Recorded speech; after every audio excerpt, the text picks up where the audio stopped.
ਸਤਿ ਸ੍ਰੀ ਅਕਾਲ ਸਭ ਨੂੰ ਜੀ ਆਇਆਂ ਨੂੰ ਆਖਦੇ ਹਾਂ। ਸੋ ਤੇ ਪ੍ਰੋਗਰਾਮ ਅਪਡੇਟ ਫਾਰਮਿੰਗ ਲੈ ਕੇ ਹਾਜ਼ਰ ਹੋ ਚੁੱਕੇ ਹਾਂ। ਮੈਂ ਰਾਜਕਨਵੀਰ ਸਿੰਘ ਜੁੜ ਚੁੱਕੇ ਨੇ ਮੇਰੇ ਨਾਲ ਇਸ time Punjabi American Grover group ਤੋਂ ਅਰਸ਼ਦੀਪ ਸਿੰਘ ਜੀ ਆਇਆਂ ਨੂੰ ਸਵਾਗਤ ਹੈ। ਸਤਿ ਸ੍ਰੀ ਅਕਾਲ ਜੀ। ਹਾਂਜੀ ਰਾਜਕਨ ਜੀ, ਸਾਰੇ ਸੁਣਨ ਦੇਖਣ ਵਾਲੇ ਸਰੋਤਿਆਂ ਨੂੰ ਸਤਿ ਸ੍ਰੀ ਅਕਾਲ ਜੀ। ਸੋ ਅੱਜ ਦੇ ਪ੍ਰੋਗਰਾਮ ਦੇ ਵਿੱਚ ਫਾਰਮਿੰਗ ਦੀ ਜਿਹੜੀ ਆਪਾਂ ਗੱਲਬਾਤ ਕਰਦੇ ਹੁੰਦੇ ਹਾਂ ਤੇ ਇਹਦੇ ਵਿੱਚ ਕੀ ਕੁਛ ਰੁਝਾਨ ਚੱਲ ਰਹੇ ਆ ਖੇਤੀਬਾੜੀ ਦੀ ਇੰਡਸਟਰੀ ਦੇ ਵਿੱਚ, ਮਾਰਕੀਟਸ 'ਚ ਕੀ ਹੋ ਰਿਹਾ ਆ, ਗ੍ਰਾਂਟਸ ਨੂੰ ਲੈ ਕੇ ਕੀ ਹੈਗਾ ਤੇ ਰੁਝੇਵੇਂ ਕੀ ਚੱਲ ਰਹੇ ਹੁੰਦੇ ਆ, ਉਸ ਦੇ ਬਾਰੇ ਜਿਹੜੀ ਆਪਾਂ ਚਰਚਾ ਇਸ ਪ੍ਰੋਗਰਾਮ ਦੇ ਜ਼ਰੀਏ ਕਰਦੇ ਰਹਿੰਦੇ ਆ। ਸਾਡੇ ਅੱਜ ਦੇ ਇਸ ਪ੍ਰੋਗਰਾਮ ਨੂੰ ਤੁਹਾਡੇ ਸਾਰਿਆਂ ਤੱਕ ਪਹੁੰਚਾਉਣ ਦੇ ਵਿੱਚ ਸਾਡਾ ਸਹਿਯੋਗ ਕਰਦੇ ਨੇ ਜਿਹੜੇ ਜੀ almond board of California.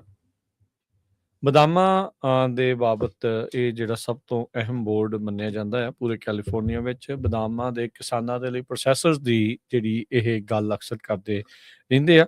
So almond board ਜਿਹੜੇ ਆ ਉਹਨਾਂ ਦਾ ਧੰਨਵਾਦ ਜਿਨ੍ਹਾਂ ਨੇ ਇਸ ਪ੍ਰੋਗਰਾਮ ਨੂੰ ਸਹਿਯੋਗ ਦਿੱਤਾ। ਤੇ ਇਸ ਦੇ ਨਾਲ ਨਾਲ ਸੋਵਰਨ ਫਾਈਨੈਂਸ਼ੀਅਲ ਵਾਲੇ ਉਹਨਾਂ ਦੇ ਨਾਲ ਜੁੜੇ ਨੇ ਰਿਐਲਟਰ ਅਰਸ਼ਦੀਪ ਸਿੰਘ ਖੁਦ। ਸੋ ਇਹਨਾਂ ਦੇ ਨਾਲ ਜੇ ਤੁਸੀਂ ਖੇਤੀਬਾੜੀ ਦੀ ਕੋਈ ਜ਼ਮੀਨ ਖਰੀਦਣੀ ਹੈ, ਵੇਚਣੀ ਹੈ, ਖੇਤੀਬਾੜੀ ਦੇ ਇਨਵੈਸਟਮੈਂਟ ਕਰਨੀ ਹੈ ਤਾਂ ਉਸ ਦੇ ਬਾਰੇ ਜੇ ਤੁਹਾਨੂੰ ਕੋਈ ਸਵਾਲ ਹੈ ਤਾਂ ਤੁਸੀਂ ਇਹਨਾਂ ਨਾਲ ਸੰਪਰਕ ਕਰ ਸਕਦੇ ਹੋ। 559 451 6270 559 451 6270। ਇਹਨਾਂ ਸਾਰਿਆਂ ਦਾ ਧੰਨਵਾਦ। ਜੇ ਤੁਸੀਂ ਵੀ ਇਸ ਪ੍ਰੋਗਰਾਮ ਨੂੰ ਸਪਾਂਸਰ ਕਰਨਾ ਚਾਹੁੰਦੇ ਹੋ ਸੰਪਰਕ ਕਰੋ 408 272 5200 408272 5200 ਦੇ ਉੱਤੇ। ਅਰਸ਼ਦੀਪ ਸਿੰਘ ਜੀ, ਕਾਫੀ ਮੌਸਮ ਦੇ ਵਿੱਚ ਆਪਾਂ ਨੂੰ ਤਬਦੀਲੀਆਂ ਜਿਹੜੀਆਂ ਉਹ ਨਜ਼ਰ ਆ ਰਹੀਆਂ। ਪਿੱਛੇ ਜੇ ਗਰਮੀ ਹੋ ਗਈ ਸੀਗੀ ਤੇ ਹੁਣ ਇੱਕ ਵਾਰੀ ਫੇਰ ਪਿਛਲੇ ਕੁਛ ਕੁ ਦਿਨ ਥੋੜੇ ਮੀਂਹ ਵਗੈਰਾ ਜਿਹੜੇ ਉਹ ਪਏ ਆ। ਵਿੰਟਰ ਸਟਾਰਮ ਇੱਕ ਵਾਰੀ ਫੇਰ ਆਪਾਂ ਨੂੰ ਦੇਖਣ ਨੂੰ ਮਿਲਿਆ ਹੈਗਾ ਆ। ਸੋ ਕਿਵੇਂ ਜਿਹੜਾ ਉਹ ਦੇਖ ਰਹੇ ਆ ਇਹ ਸਾਰੀ ਜਿਹੜੀ ਸਿਚੁਏਸ਼ਨ ਆ, ਖਾਸ ਕਰਕੇ ਪਾਣੀ ਦੇ ਐਂਗਲ ਤੋਂ? ਹਾਂਜੀ, ਨਹੀਂ ਆਪਾਂ ਦੇਖਿਆ ਰਾਜਕਨ ਜੀ, ਥੋੜੇ ਦਿਨ ਪਹਿਲਾਂ ਹੀ ਕਾਫੀ ਮੀਂਹ ਵਗੈਰਾ ਆਇਆ ਹੈ ਨਾ। ਇਹ ਸਾਰੇ ਏਰੀਆ ਦੇ ਵਿੱਚ ਕਈ ਜਗ੍ਹਾ ਆਪਾਂ ਨੂੰ ਗੜੇਮਾਰ ਦੇਖਣ ਨੂੰ ਮਿਲੀ ਆ, ਹੈ ਨਾ। ਤੇ ਉਹਦੇ 'ਚ ਜਿਹੜੀਆਂ ਆਪਾਂ ਇੱਕ ਚੀਜ਼ ਜਿਹੜੀ ਦੇਖੀ ਆ ਵੀ ਮਾਰਚ ਦੇ ਵਿੱਚ ਟੈਂਪਰੇਚਰ ਕਾਫੀ ਹਾਈ ਹੋ ਗਿਆ ਸੀ, ਹਾਂਜੀ, ਹੈ ਨਾ। 90s 'ਚ ਚਲਾ ਗਿਆ ਸੀ ਆਪਣੇ ਇੱਥੇ। 90s ਚਲਾ ਗਿਆ ਸੀ। ਸੋ ਉਹ ਥੋੜੀ ਜਿਹੀ ਹੈਗੀ ਆ ਇਸ਼ੂ ਵਾਲੀ ਗੱਲ ਆ, ਕਿਉਂਕਿ ਇੱਕ ਤਾਂ ਵੈਦਰ ਪੈਟਰਨ ਹਰੇਕ ਸਾਲ ਹੀ ਚੇਂਜ ਹੋ ਰਿਹਾ ਹੁਣ, ਹੈ ਨਾ। 90s ਵਾਲੇ ਟੈਂਪਰੇਚਰ ਸਾਨੂੰ ਮਾਰਚ 'ਚ ਨਹੀਂ ਚਾਹੀਦੇ ਹੁੰਦੇ। ਤੇ ਉਹਦਾ ਕਾਰਨ ਇਹ ਆ ਵੀ ਚਲੋ ਆਪਾਂ ਟਰੀ ਵਾਈਜ਼ ਨਹੀਂ ਗੱਲ ਕਰਦੇ ਵੀ ਟਰੀਜ਼ 'ਤੇ ਕੀ ਇੰਪੈਕਟ ਆ। ਆਪਾਂ ਉਹਦਾ ਕਾਰਨ ਇਹ ਆ ਵੀ ਸਨੋ ਪੈਕ ਬਹੁਤ ਛੇਤੀ ਮੈਲਟ ਹੋਣਾ ਸ਼ੁਰੂ ਹੋ ਜਾਂਦਾ, ਹੋ ਹੀ ਗਿਆ ਸੀ। ਹਾਂਜੀ। ਸੋ ਉਹਦਾ ਜਿਹੜਾ April 1 ਦੀਆਂ ਰੀਡਿੰਗਸ ਨੇ ਉੱਥੇ ਆਪਾਂ ਦੇਖੀਆਂ ਹੁਣ, ਜਿਹਨੇ ਫੋਟੋਆਂ ਜੇ ਸਰੋਤਿਆਂ ਨੇ ਜਿਹੜੇ ਹੈਗਾ DWR ਨੇ ਉੱਥੇ ਜਾ ਕੇ ਰੀਡਿੰਗ ਲਈ ਆ, ਮਤਲਬ ਖਾਲੀ ਘਾਹ ਹੀ ਸੀਗਾ, ਮਿੱਟੀ ਹੋਈ ਦੀਦੀ ਸੀ। ਮਿੱਟੀ ਦੀਦੀ 2-3 ਸਾਲ ਪਹਿਲਾਂ ਵੀ ਇਦਾਂ ਹੀ ਸੀ। ਹਾਂਜੀ ਹਾਂਜੀ, ਉਦੋਂ ਵੀ ਇਹ ਸਿਚੁਏਸ਼ਨ ਬਣ ਗਈ ਸੀਗੀ। ਬਿਲਕੁਲ। ਤੇ ਦੇਖੋ ਇੱਕ ਵਾਰੀ ਆਪਾਂ ਜਦੋਂ ਪਿੱਛੇ ਜੇ ਮਤਲਬ ਪਿਛਲੇ ਸਾਲ ਜਦੋਂ ਬਹੁਤ ਮੀਂਹ ਪਏ ਸੀਗੇ ਤੇ ਉਦੋਂ ਉੱਥੇ ਕਈ ਫੁੱਟ ਬਰਫ਼ ਸੀਗੀ ਤੇ ਸਾਰੇ ਗਏ ਸੀ, ਹੈ ਨਾ। 226% ਮੈਨੂੰ ਚੇਤਾ ਅਜੇ ਤੱਕ ਹਾਂਜੀ, 226% ਐਵਰੇਜ ਦੇ ਨਾਲੋਂ ਸੀਗਾ। ਬਿਲਕੁਲ। ਦੇਖੋ ਐਤਕੀ ਇੰਨਾ ਫਰਕ ਪੈ ਗਿਆ ਵੀ ਉਹਦੇ ਨਾਲ, ਕਿਉਂਕਿ ਉਹ ਜ਼ਮੀਨ ਉੱਥੇ ਦੀ ਸੀ, ਸਨੋ ਨਹੀਂ ਸੀਗੀ ਤੇ ਸਨੋ ਪੈਕ ਫਿਰ ਸਾਰੀ ਜਿੰਨੀਆਂ ਸਟੇਸ਼ਨ ਤੋਂ ਆਈਆਂ ਨੇ ਰੀਡਿੰਗਸ ਉਹ ਬਿਲੋ ਐਵਰੇਜ ਆਈਆਂ, ਹੈ ਨਾ। 10 ਤੋਂ ਲੈ ਕੇ 45% ਬਿਲੋ ਐਵਰੇਜ ਰੀਡਿੰਗਸ ਰਿਕਾਰਡ ਕੀਤੀਆਂ ਗਈਆਂ ਨੇ। ਉਹਦਾ ਦੇਖੋ ਫਰਕ ਇਹ ਪੈਣਾ ਵੀ ਜਦੋਂ ਹੁਣ ਵਾਟਰਸ ਦੀ ਸਾਰੇ ਇਰੀਗੇਸ਼ਨਸ ਨੇ ਡਿਸਟ੍ਰਿਕਟਸ ਨੇ ਅਸਾਈਨ ਕਰਨਾ ਤਾਂ ਉਹਦੇ ਵਿੱਚ ਕਾਫੀ ਕਟੌਤੀ ਦੇਖਣ ਨੂੰ ਮਿਲਣੀ ਹੈ। ਠੀਕ ਹੈ ਨਾ। ਜੋ ਸੋਚਿਆ ਸੀਗਾ ਪਿਛਲੇ ਉਸ ਤੋਂ ਬਾਅਦ ਵੀ ਇੰਨਾ ਪਾਣੀ ਮਿਲ ਜੂਗਾ, ਸ਼ਾਇਦ ਹਫ਼ਤਾ ਵੱਧ ਮਿਲ ਜੂਗਾ, ਪਰ ਹੁਣ ਉਹਦੇ ਤੇ ਫਰਕ ਪੈ ਗਿਆ ਸਿੱਧਾ ਹੀ। ਬਿਲਕੁਲ। ਤੇ ਉਹਦਾ ਆਲਰੇਡੀ ਦੇਖਣ ਨੂੰ ਮਿਲ ਰਿਹਾ ਵੀ ਜੇ ਜਿਵੇਂ ਕੰਸੋਲੀਡੇਟਡ ਇਰੀਗੇਸ਼ਨ ਡਿਸਟ੍ਰਿਕਟ ਆ ਆਪਣੇ ਕੋਲੇ, ਅੱਗੇ ਨਹੀਂ ਉਹ ਜ਼ਿਆਦਾ ਪਹਿਲਾਂ ਅਪ੍ਰੈਲ 'ਚ ਵੀ ਪਾਣੀ ਦੀ ਡਿਲੀਵਰੀ ਸ਼ੁਰੂ ਕਰ ਦਿੰਦੇ ਸੀ, ਹੈ ਨਾ। ਠੀਕ ਹੈ। ਤੇ ਇਸ ਵਾਰ 1 ਮਈ ਤੋਂ ਕਰਨੀ ਆ ਉਹਨਾਂ ਨੇ। ਪਰ ਮੈਂ ਦੇਖ ਰਿਹਾ ਸੀ ਵੀ ਜਿਹੜੀ ਆਪਣੇ ਵਾਲੇ ਪਾਸੇ ਆ ਸ਼ਾਇਦ ਉਹਨਾਂ ਨੇ ਤਾਂ ਸ਼ੁਰੂ ਕਰਤੀ ਆ, ਜਾਂ ਉਹ ਵੈਸੇ ਹੀ ਉਹਨਾਂ ਨੇ ਨਹਿਰਾਂ ਭਰਤੀਆਂ ਵੀ ਪਿੱਛੋਂ ਪਾਣੀ ਜ਼ਿਆਦਾ ਆ ਰਿਹਾ ਪਿਘਲ ਕੇ। ਜਿਹੜਾ ਫ੍ਰੈਸਨੋ ਇਰੀਗੇਸ਼ਨ ਡਿਸਟ੍ਰਿਕਟ ਆ, ਜਿਵੇਂ ਆਪਾਂ ਕਿੰਗਸ ਰਿਵਰ ਦੀ ਚਲੋ ਗੱਲ ਕਰਦੇ ਹਾਂ ਹੁਣ, ਤੇ ਉਹਦੇ 'ਚ ਇਹ ਹੋ ਜਾਂਦਾ ਵੀ ਉਹਨਾਂ ਕੋਲ ਵਾਟਰ ਰਾਈਟਸ ਜ਼ਿਆਦਾ ਸਟਰੋਂਗ ਕਰਕੇ ਤੇ ਜਿਹੜਾ ਉਹਨਾਂ ਦਾ ਪਾਣੀ ਦਾ ਸ਼ੇਅਰ ਆ ਉਹ ਜ਼ਿਆਦਾ ਹੁੰਦਾ। ਹੂੰ, ਠੀਕ ਹੈ, ਉਹਦਾ ਏਰੀਆ ਵੀ ਕਾਫੀ ਜ਼ਿਆਦਾ ਆ ਤੇ ਉਹਨਾਂ ਦੇ ਪਾਣੀ ਦੇ ਰਾਈਟਸ ਵੀ ਜ਼ਿਆਦਾ ਸਟਰੋਂਗ ਨੇ। ਹੂੰ। ਤੇ ਇਸ ਕਰਕੇ ਉਹਨਾਂ ਦੀ ਡਿਲੀਵਰੀ ਤਾਂ ਬਹੁਤ ਜ਼ਿਆਦਾ ਚੱਲ ਰਹੀ ਹੈ। ਉਹਨੇ ਤਾਂ ਮਤਲਬ 12-13 ਮਾਰਚ ਦੀ ਔਨ ਸ਼ੁਰੂ ਹੋਈ ਹੈ। ਕੀਤੀ ਆ। ਹਾਂਜੀ ਹਾਂ, ਹੂੰ। 15 ਤੋਂ ਤਾਂ ਉਹਨਾਂ ਨੇ ਅਫੀਸ਼ੀਅਲੀ ਸ਼ੁਰੂ ਕਰਤਾ ਸੀਗਾ ਤੇ ਮਤਲਬ 12 ਕੁ 13 ਮਾਰਚ ਨੂੰ ਉਹਨਾਂ ਨੇ ਪਾਣੀ ਛੱਡਤਾ ਸੀ ਸਾਰਾ, ਹੂੰ, ਹੂੰ, ਹੂੰ, ਹੂੰ, ਹੈ ਨਾ। ਹੂੰ। ਤੇ ਪਰ ਤੁਸੀਂ ਦੇਖੋ ਵੀ ਹੁਣ ਤੁਸੀਂ ਡਿਸਟ੍ਰਿਕਟ ਨੂੰ ਕੰਪੇਅਰ ਕਰੀਏ ਤੇ ਉੱਥੇ ਆਪਣੇ ਕੋਲੇ 1 ਮਈ ਤੋਂ ਸ਼ੁਰੂ ਹੋਣਾ ਇਹ ਡਿਲੀਵਰੀ, ਕਿਹੜੀ ਜਗ੍ਹਾ? ਜਿਹੜੇ ਕੰਸੋਲੀਡੇਟਡ ਆ ਓਕੇ। ਜਾਂ ਸੈਂਟਰਲ ਕਿੰਗਸ ਆ ਜਾਂਦਾ ਜਿਹੜਾ, ਹੂੰ, ਹੈ ਨਾ। ਹੂੰ, ਹੂੰ, ਹੂੰ, ਹੂੰ। ਤੇ ਆਈਂ ਆਪਾਂ ਨੂੰ ਹੋਰ ਵੀ ਕਈ ਡਿਸਟ੍ਰਿਕਟ 'ਚ ਦੇਖਣ ਨੂੰ ਮਿਲਿਆ, ਚਾਹੇ ਉਹ ਤੁਸੀਂ ਮੰਡੇਰੀ ਵਾਲੀ ਸਾਈਡ ਜਾ ਵੜੋ, ਤੇ ਉੱਥੇ ਹੁਣ ਐਲੋਕੇਸ਼ਨਾਂ ਘੱਟ ਰਹੀਆਂ ਨੇ ਪਾਣੀ ਦੀਆਂ, ਹੈ ਨਾ। ਠੀਕ ਹੈ। ਤੇ ਜਾਂ ਵੈਸਟਲੈਂਡ 'ਚ ਚਲੇ ਜਾਓ ਜਾਂ ਜਿੰਨਾ ਵੀ ਸਾਰਾ ਵੈਸਟ ਵਾਲਾ ਪਾਸਾ, ਤੇ ਉਹਨਾਂ ਦੀ ਐਲੋਕੇਸ਼ਨਸ 'ਤੇ ਕਾਫੀ ਫਰਕ ਪਿਆ, ਹੈ ਨਾ। ਹੂੰ, ਹੂੰ, ਹੂੰ, ਹੂੰ। ਤੇ 1 ਅਪ੍ਰੈਲ ਤੋਂ ਬਾਅਦ ਤਾਂ ਰੀਡਿੰਗਸ ਨਹੀਂ ਮੈਂ ਦੇਖੀਆਂ, ਪਰ ਪਹਿਲਾਂ ਉਹ ਕਹਿੰਦੇ ਸੀ 10 ਤੋਂ 15% ਹੀ ਐਲੋਕੇਸ਼ਨ ਹੋਣੀ ਆ ਉਦੋਂ ਪਹਿਲਾਂ, ਠੀਕ ਹੈ। ਹੂੰ। ਤੇ ਹੁਣ ਉਹਦੀ ਉਦੋਂ ਘੱਟ ਹੀ ਹੋਣੀ ਆ, ਹੈ ਨਾ। ਸੋ ਇਹਦੇ ਨਾਲ ਬਹੁਤ ਵੱਡਾ ਇੰਪੈਕਟ ਹੁੰਦਾ ਇਹ ਫਾਰਮਿੰਗ ਆਪਰੇਸ਼ਨ 'ਤੇ, ਜਦੋਂ ਪਾਣੀ ਦੀ ਅਵੇਲੇਬਿਲਿਟੀ ਖੁੱਲ੍ਹੀ ਨਾ ਹੋਵੇ, ਹੈ ਨਾ। ਹੂੰ। ਤੇ ਆਪਾਂ ਹੁਣ ਦੇਖਿਆ ਵੀ ਪਿਛਲੇ 2-3 ਸਾਲ ਦੇ ਵਿੱਚ ਪਾਣੀ ਮੀਂਹ ਚੰਗੇ ਪਏ ਸੀਗੇ, ਹੂੰ। ਹੈ ਨਾ। ਜਦੋਂ 2021-22 ਵਾਲੇ ਡਰਾਊਟ ਤੋਂ ਬਾਅਦ 'ਚ ਹਰੇਕ ਸਾਲ 1 ਸਾਲ ਦਾ ਬਹੁਤ ਹੀ ਜ਼ਿਆਦਾ ਮੀਂਹ ਪਏ ਸੀਗੇ, ਹੈ ਨਾ। ਹੂੰ। ਉਹ ਤਾਂ ਆਪਣੇ ਇਸ ਏਰੀਆ ਦੇ ਸਾਊਥ ਦੇ ਵਿੱਚ ਵੀ 18-19 ਇੰਚ ਮੀਂਹ ਪੈ ਗਿਆ ਸੀਗਾ, ਜਿਹੜਾ ਐਵਰੇਜ ਦਾ 10-11 ਇੰਚ ਹੁੰਦਾ, ਹੈ ਨਾ। ਹੂੰ। ਸੋ 150% ਸੀਗਾ ਜਿਹੜਾ ਅਬਵ ਐਵਰੇਜ ਚਲਿਆ ਗਿਆ ਸੀਗਾ। ਹੂੰ। ਸੋ ਉਹ ਹੁਣ ਸਾਲ ਘਟ ਗਏ ਨੇ, ਐਤਕੀ ਥੋੜਾ ਜਿਹਾ ਕਾਫੀ ਮੈਨੂੰ ਲੱਗਦਾ ਵੀ ਮੀਂਹ ਵੈਸੇ ਘਟ ਵੀ ਗਿਆ। ਪੀਰੀਓਡਿਕਲੀ ਚੇਂਜ ਆਉਂਦਾ ਹੀ ਹੁੰਦਾ ਇਹ ਵਾਲਾ, ਵੀ ਹਾਂਜੀ, ਜਦੋਂ 2-4 ਸਾਲ ਸੋਹਣੇ ਵੈਟ ਈਅਰ ਲੰਘ ਜਾਣ ਤਾਂ ਫਿਰ ਇਹ ਜਿਹੜਾ ਲਾ ਨੀਨੀਆ ਤੇ ਅਲ ਨੀਨੀਓ ਵਾਲਾ ਹਾਂਜੀ, ਉਹ ਹਾਂਜੀ। ਵੇਰੀਏਸ਼ਨ ਆ ਜਾਂਦੀ ਹੈ। ਅੱਜ ਨਹੀਂ, ਦੇਖੋ ਜੇ ਆਪਾਂ ਹੁਣ state water resource control board ਦੀ ਹੀ ਸੁਣੀਏ ਤਾਂ ਉਹ ਕਹਿੰਦੇ ਨੇ ਵੀ ਹਰੇਕ 10 ਚੋਂ 4 ਸਾਲ ਡਰਾਊਟ ਆਉਣਾ ਹੀ ਆਉਣਾ, ਹੈ ਨਾ, ਹੂੰ, ਬੇਸਡ ਔਨ ਹੂੰ, देयर ਹੂੰ, ਮਾਡਲ। ਤੇ ਫਿਰ 2021 ਤੋਂ ਲੈ ਲਓ 30 ਤੱਕ ਦੇਖ ਲਓ ਵੀ 21 ਤੋਂ 2 ਸਾਲ ਡਰਾਊਟ ਰਹਿ ਗਿਆ, ਹੂੰ, 26 ਚ ਆ ਗਏ, ਹੁਣ 6 ਚੋਂ 2 ਸਾਲ ਹੋ ਗਿਆ ਡਰਾਊਟ, ਹੂੰ, ਤੇ ਅਗਲੇ 4 ਚ 2 ਸਾਲ ਹੋਰ ਆਉਣ ਦੀ ਉਮੀਦ ਹੈਗੀ ਪੂਰੀ, ਹੂੰ, ਠੀਕ ਹੈ ਨਾ। ਸੋ ਉਹਦੇ ਨਾਲ ਕਾਫੀ ਜ਼ਿਆਦਾ ਇੰਪੈਕਟ ਪਊਗਾ। ਹੂੰ। ਤੇ ਤਾਂ ਹੀ ਇਸ ਇੰਪੋਰਟੈਂਟ ਕਿ ਵੀ ਤੁਸੀਂ ਜਿਹੜਾ ਆਪਦਾ ਪਾਣੀ ਸਹੀ ਤਰੀਕੇ ਨਾਲ ਵਰਤਦੇ ਆ, ਤੁਹਾਡੇ ਕੋਲ ਸਹੀ ਟੈਕਨੋਲੋਜੀ ਹੈਗੀ ਆ। ਅੱਛਾ, ਚੇਂਜਿੰਗ ਵੈਦਰ ਪੈਟਰਨਸ ਨੂੰ ਫਿਰ ਕਿੱਦਾਂ ਮੈਨੇਜ ਜਿਹੜਾ ਹੋਣਾ, ਤੁਸੀਂ ਅਕਸਰ ਫਾਰਮ ਪਲਾਨਸ ਦੀ ਜਿਹੜੀ ਉਹ ਗੱਲ ਕਰਦੇ ਹੁੰਦੇ ਆ, ਸੋ ਇਹ ਤਾਂ ਹੁਣ ਕੁਦਰਤ ਦੇ ਹੱਥ ਆ, ਇਹ ਤਾਂ ਆਪਣੇ ਹੱਥ ਹੀ ਨਹੀਂ ਵੀ ਇਹਨੂੰ ਕਿੱਦਾਂ ਜਿਹੜਾ ਕਰਨਾ, ਸੋ ਇਹਨੂੰ ਕਿੱਦਾਂ ਮੈਨੇਜ ਕਰੀਏ। ਤੁਸੀਂ ਆਪਣੇ ਖੇਤ 'ਚ ਮੈਨੂੰ ਪਤਾ ਰੈਜ਼ਰਵਾਇਰ ਬਣਾਇਆ ਹੋਇਆ ਆ, ਕਿੰਨੇ ਕੁ ਏਕੜ ਵਾਲੇ ਖੇਤ ਦੇ ਵਿੱਚ ਰੈਜ਼ਰਵਾਇਰ ਇਟਸ ਅ ਗੁੱਡ ਆਪਸ਼ਨ, ਇਹ ਤਾਂ ਉੱਥੇ ਹੀ ਹੋਊਗਾ ਜਿੱਥੇ ਸਰਫੇਸ ਵਾਟਰ ਆ। ਹਾਂ, ਨਹੀਂ ਆਈ ਇੱਕ ਤਾਂ ਪਹਿਲੀ ਗੱਲ ਤਾਂ ਰਿਕੁਆਇਰਮੈਂਟ ਤਾਂ ਇਹ ਹੈ ਵੀ ਸਰਫੇਸ ਵਾਟਰ ਹੋਣਾ ਚਾਹੀਦਾ ਤੁਹਾਡੇ ਕੋਲ, ਹੈ ਨਾ। ਤੇ ਦੂਜਾ ਇਹ ਆ ਵੀ ਉਹ ਬਫਰ ਬਣ ਜਾਂਦਾ, ਤੇ ਜਿਹੜੇ ਤੁਹਾਡੇ ਕੋਲ ਏਕਰੇਜ ਦਾ ਵੀ ਆ ਵੀ ਏਕਰੇਜ ਛੋਟੀ ਤੇ ਰਿਜ਼ਰਵਾਇਰ ਮੈਨੇਜ ਨਹੀਂ ਨਹੀਂ ਆਉਂਦਾ, ਹੈ ਹੁੰਦਾ। ਨਾ, ਉਹ ਤੇ ਹੂੰ, ਡਜ਼ ਮੇਕ ਸੈਂਸ ਫਾਈਨੈਂਸ਼ੀਅਲੀ। ਹੂੰ। ਤੇ ਜਿਹੜੇ ਵੱਡੇ ਏਕਰੇਜ ਆ, ਮੀਡੀਅਮ ਸਾਈਜ਼ ਦੀ, ਵੱਡੀ ਤਾਂ ਨਾ ਕਹੀਏ, ਮੀਡੀਅਮ ਸਾਈਜ਼ ਦੀ ਏਕਰੇਜ ਤੇ ਜਿਵੇਂ ਜਿਹੜੀ 80-100-80 ਤੋਂ ਉੱਪਰ ਆ, ਠੀਕ ਮਤਲਬ ਹੈ। ਉੱਥੇ ਜਸਟੀਫਾਈ ਹੋ ਜਾਂਦੇ ਆ, ਹੈ ਨਾ। 1-2 ਏਕੜ 'ਚ ਬਣ ਜਾਂਦਾ ਹੈ? 1-2 ਏਕੜ, 1 ਏਕੜ ਲੈ ਜਾਂਦਾ, 2 ਏਕੜ ਜ਼ਮੀਨ ਚਲੀ, ਜਿਵੇਂ ਆਪਣੇ ਵਾਲੀ ਚਲੀ ਗਈ 2 ਏਕੜ, ਹੈ ਨਾ ਉੱਥੇ। ਤੇ ਪਰ ਜੇ ਥੋੜਾ ਜਿਹਾ ਛੋਟਾ ਵੀ ਬਣਾਉਣਾ ਹੋਵੇ ਤਾਂ ਵੀ 1-1 ਏਕੜ ਲੱਗ ਜਾਣਾ, ਹੂੰ। ਹੈ ਨਾ। ਤੇ ਪਰ ਗੱਲ ਤਾਂ ਉੱਥੇ ਆ ਜਾਂਦੀ ਹੈ ਰਾਜਕਰਨ ਜੀ, ਵੀ ਪਾਣੀ ਦੀ ਅਵੇਲੇਬਿਲਿਟੀ ਹੈਗੀ ਕਿ ਨਹੀਂ। ਜੇ ਮੇਨ ਪਾਣੀ ਤਾਂ ਹੋਊਗਾ ਸਰਫੇਸ ਫੇਰ ਹੀ ਹਾਂ, ਥੱਲੋਂ ਰਿਜ਼ਰਵਾਇਰ। ਕੱਢ ਕੇ ਉੱਤੇ ਤਾਂ ਨਹੀਂ ਸਟੋਰ ਕਰਨਾ। ਹਾਂ, ਸੋ ਯਾ ਉਹ ਵੀ ਹੁੰਦਾ ਕਈ ਏਰੀਆ ਦੇ ਵਿੱਚ, ਦੇਖੋ ਜਿੱਥੇ ਥੱਲੇ ਪਾਣੀ ਬਹੁਤ ਸ਼ੈਲੋ ਆ, ਹਾਂ, ਜਿਵੇਂ ਆਪਾਂ ਮਡੇਰੇ ਜਾਂ ਕਿਤੇ ਵੀ ਪਹਾੜੀਆਂ ਦੇ ਨਾਲ-ਨਾਲ ਚਲੇ ਜਾਈਏ ਨਾ, ਫੁੱਟ ਹਾਂ, ਹਿਲਸ ਹਾਂ, ਦੇ ਵਿੱਚ, ਹਾਂ। ਇਹ ਸਾਰੇ ਜਿਹੜੇ ਬੇਸਨ ਨੇ ਬਹੁਤ ਸ਼ੈਲੋ ਆ ਥੱਲੇ ਪਾਣੀ। ਹੂੰ, ਹੂੰ, ਹੂੰ, ਹੂੰ, ਮਤਲਬ ਕਿ ਜਿਵੇਂ ਹੁਣ ਮਡੇਰਾ ਰੈਂਚੋਸ ਚਲੇ ਜਾਈਏ ਆਪਾਂ, ਹੂੰ, ਹੂੰ, ਠੀਕ ਹੈ ਜੀ। ਤੇ ਜਮਾਂ ਉਦੋਂ ਬਸ ਪਹਾੜੀਆਂ ਸ਼ੁਰੂ ਹੋ ਜਾਂਦੀਆਂ ਨੇ, ਤੇ ਉੱਥੇ ਵੀ ਜੇ ਤੁਸੀਂ ਬੋਰ ਕਰਕੇ ਪਾਣੀ ਕੱਢਦੇ ਆ ਤਾਂ ਬੋਰ 'ਚੋਂ ਪਾਣੀ ਬਹੁਤ ਥੋੜ੍ਹਾ ਨਿਕਲਦਾ। ਹੂੰ, ਹੂੰ, ਹੂੰ, ਹੂੰ, ਹੂੰ। ਤੇ ਇਸ ਕਰਕੇ ਫਿਰ ਉਹ ਮਲਟੀਪਲ ਵੈਲ ਡਰਿਲ ਹੁੰਦੇ ਨੇ ਪ੍ਰਾਪਰਟੀ ਦੇ, ਉਹਨੂੰ ਅੱਛਾ, ਕੰਪਨਸੇਟ ਕਰਨ ਲਈ, ਇਕੱਠਿਆਂ ਕੀਤਾ ਜਾਂਦਾ ਠੀਕ ਹੈ ਫਿਰ। ਜੀ। ਹੁਣ ਹੂੰ, 4-5 ਵੈਲ ਡਰਿਲ ਕਰ ਲਏ ਤੇ ਉਹਨਾਂ ਨੇ ਥੋੜ੍ਹਾ-ਥੋੜ੍ਹਾ ਪਾਣੀ ਕੱਢਿਆ, ਉਹ ਇੱਕ ਰਿਜ਼ਰਵਾਇਰ 'ਚ ਸਿੱਟਿਆ। ਫਿਰ ਉੱਥੋਂ ਪੂਰੇ ਪ੍ਰੈਸ਼ਰ ਨਾਲ ਪਾਣੀ। ਰਿਜ਼ਰਵਾਇਰ ਤੋਂ ਫਿਰ ਜਿੰਨੀ ਤੁਹਾਡੀ ਰਿਕੁਆਇਰਮੈਂਟ ਆ ਉਸ ਹਿਸਾਬ ਨਾਲ ਉਹ ਬੂਸਟਰ ਪੰਪ ਨਾਲ ਤੁਸੀਂ ਐਡ ਕੀਤਾ, ਹੂੰ, ਹੂੰ, ਹੂੰ, ਹੈ ਹੂੰ, ਨਾ। ਹੂੰ, ਸੋ ਅੱਡ-ਅੱਡ ਰੀਜ਼ਨ ਹੋ ਸਕਦੇ ਆ ਰਿਜ਼ਰਵਾਇਰ ਬਣਨ ਦੇ, ਹੈ ਹੂੰ, ਨਾ, ਉਹਦਾ ਇੱਕ ਰੀਜ਼ਨ ਇਹ ਹੈ। ਤੇ ਬਾਕੀ ਰਹੀ ਗੱਲ ਪਾਣੀ ਦੀ, ਦੇਖੋ ਰਿਜ਼ਰਵਾਇਰ ਤਾਂ ਜਿਹੜੇ ਸਟੇਟ ਰਿਜ਼ਰਵਾਇਰ ਨੇ ਉਹ ਤਾਂ ਸਾਰੇ ਕਾਫੀ, ਜਾਂ ਫੈਡਰਲ ਵਾਲੇ ਨੇ ਉਹ ਤਾਂ ਕਾਫੀ ਫੁੱਲ ਨੇ। 100% ਕਪੈਸਿਟੀ ਤੇ ਹੀ ਆ ਹਾਂ, ਆਲਮੋਸਟ, ਜਾਂ ਸਾਰੇ ਐਵਰੇਜ ਤੋਂ ਉੱਤੇ ਹੀ ਚੱਲ ਰਹੇ ਆ। ਹਾਂ, ਹੂੰ, ਜਨਰਲੀ ਇਸ ਟਾਈਮ ਇੰਨੇ ਕੀ ਹੁੰਦੇ ਨੇ ਕਿਉਂਕਿ 1 ਅਪ੍ਰੈਲ ਨੂੰ ਮੈਕਸਿਮਮ ਕਰਨ ਦੀ ਕੋਸ਼ਿਸ਼ ਕਰਦੇ ਆ। ਹੂੰ, ਹੁਣ ਇਹਦੀ ਦਾ ਰਨ ਆਫ ਸ਼ੁਰੂ ਹੋਣਾ, ਹੁਣ ਦਿਨੋਂ ਦਿਨ ਘਟਣਗੇ ਉਹ, ਹੂੰ, ਹੂੰ, ਅਨਲੈਸ ਕਿ ਹੂੰ, ਮੀਂਹ ਪੈ ਜਾਵੇ। ਹੂੰ, ਤੇ ਜਿਹੜਾ ਹੁਣ ਪਿਆ ਵੀ ਆ 2 ਕੁ ਦਿਨ ਪਹਿਲਾਂ, ਜਾਂ ਹੁਣ 10 ਕੁ ਦਿਨਾਂ ਨੂੰ ਫੇਰ ਹੈਗਾ, ਦਿਖਾ ਰਹੇ 1-2 ਦਿਨ, ਹੈ ਨਾ, ਇੱਕ ਹੂੰ, ਸਟਾਰਮ ਹੂੰ, ਆਉਣ, ਤੇ ਉਹਦੇ ਨਾਲ ਜਿੰਨਾ ਕੁ ਰਨ ਆਫ ਹੋਰ ਹੋਊਗਾ ਉਹ ਵੱਧ ਜੂਗਾ।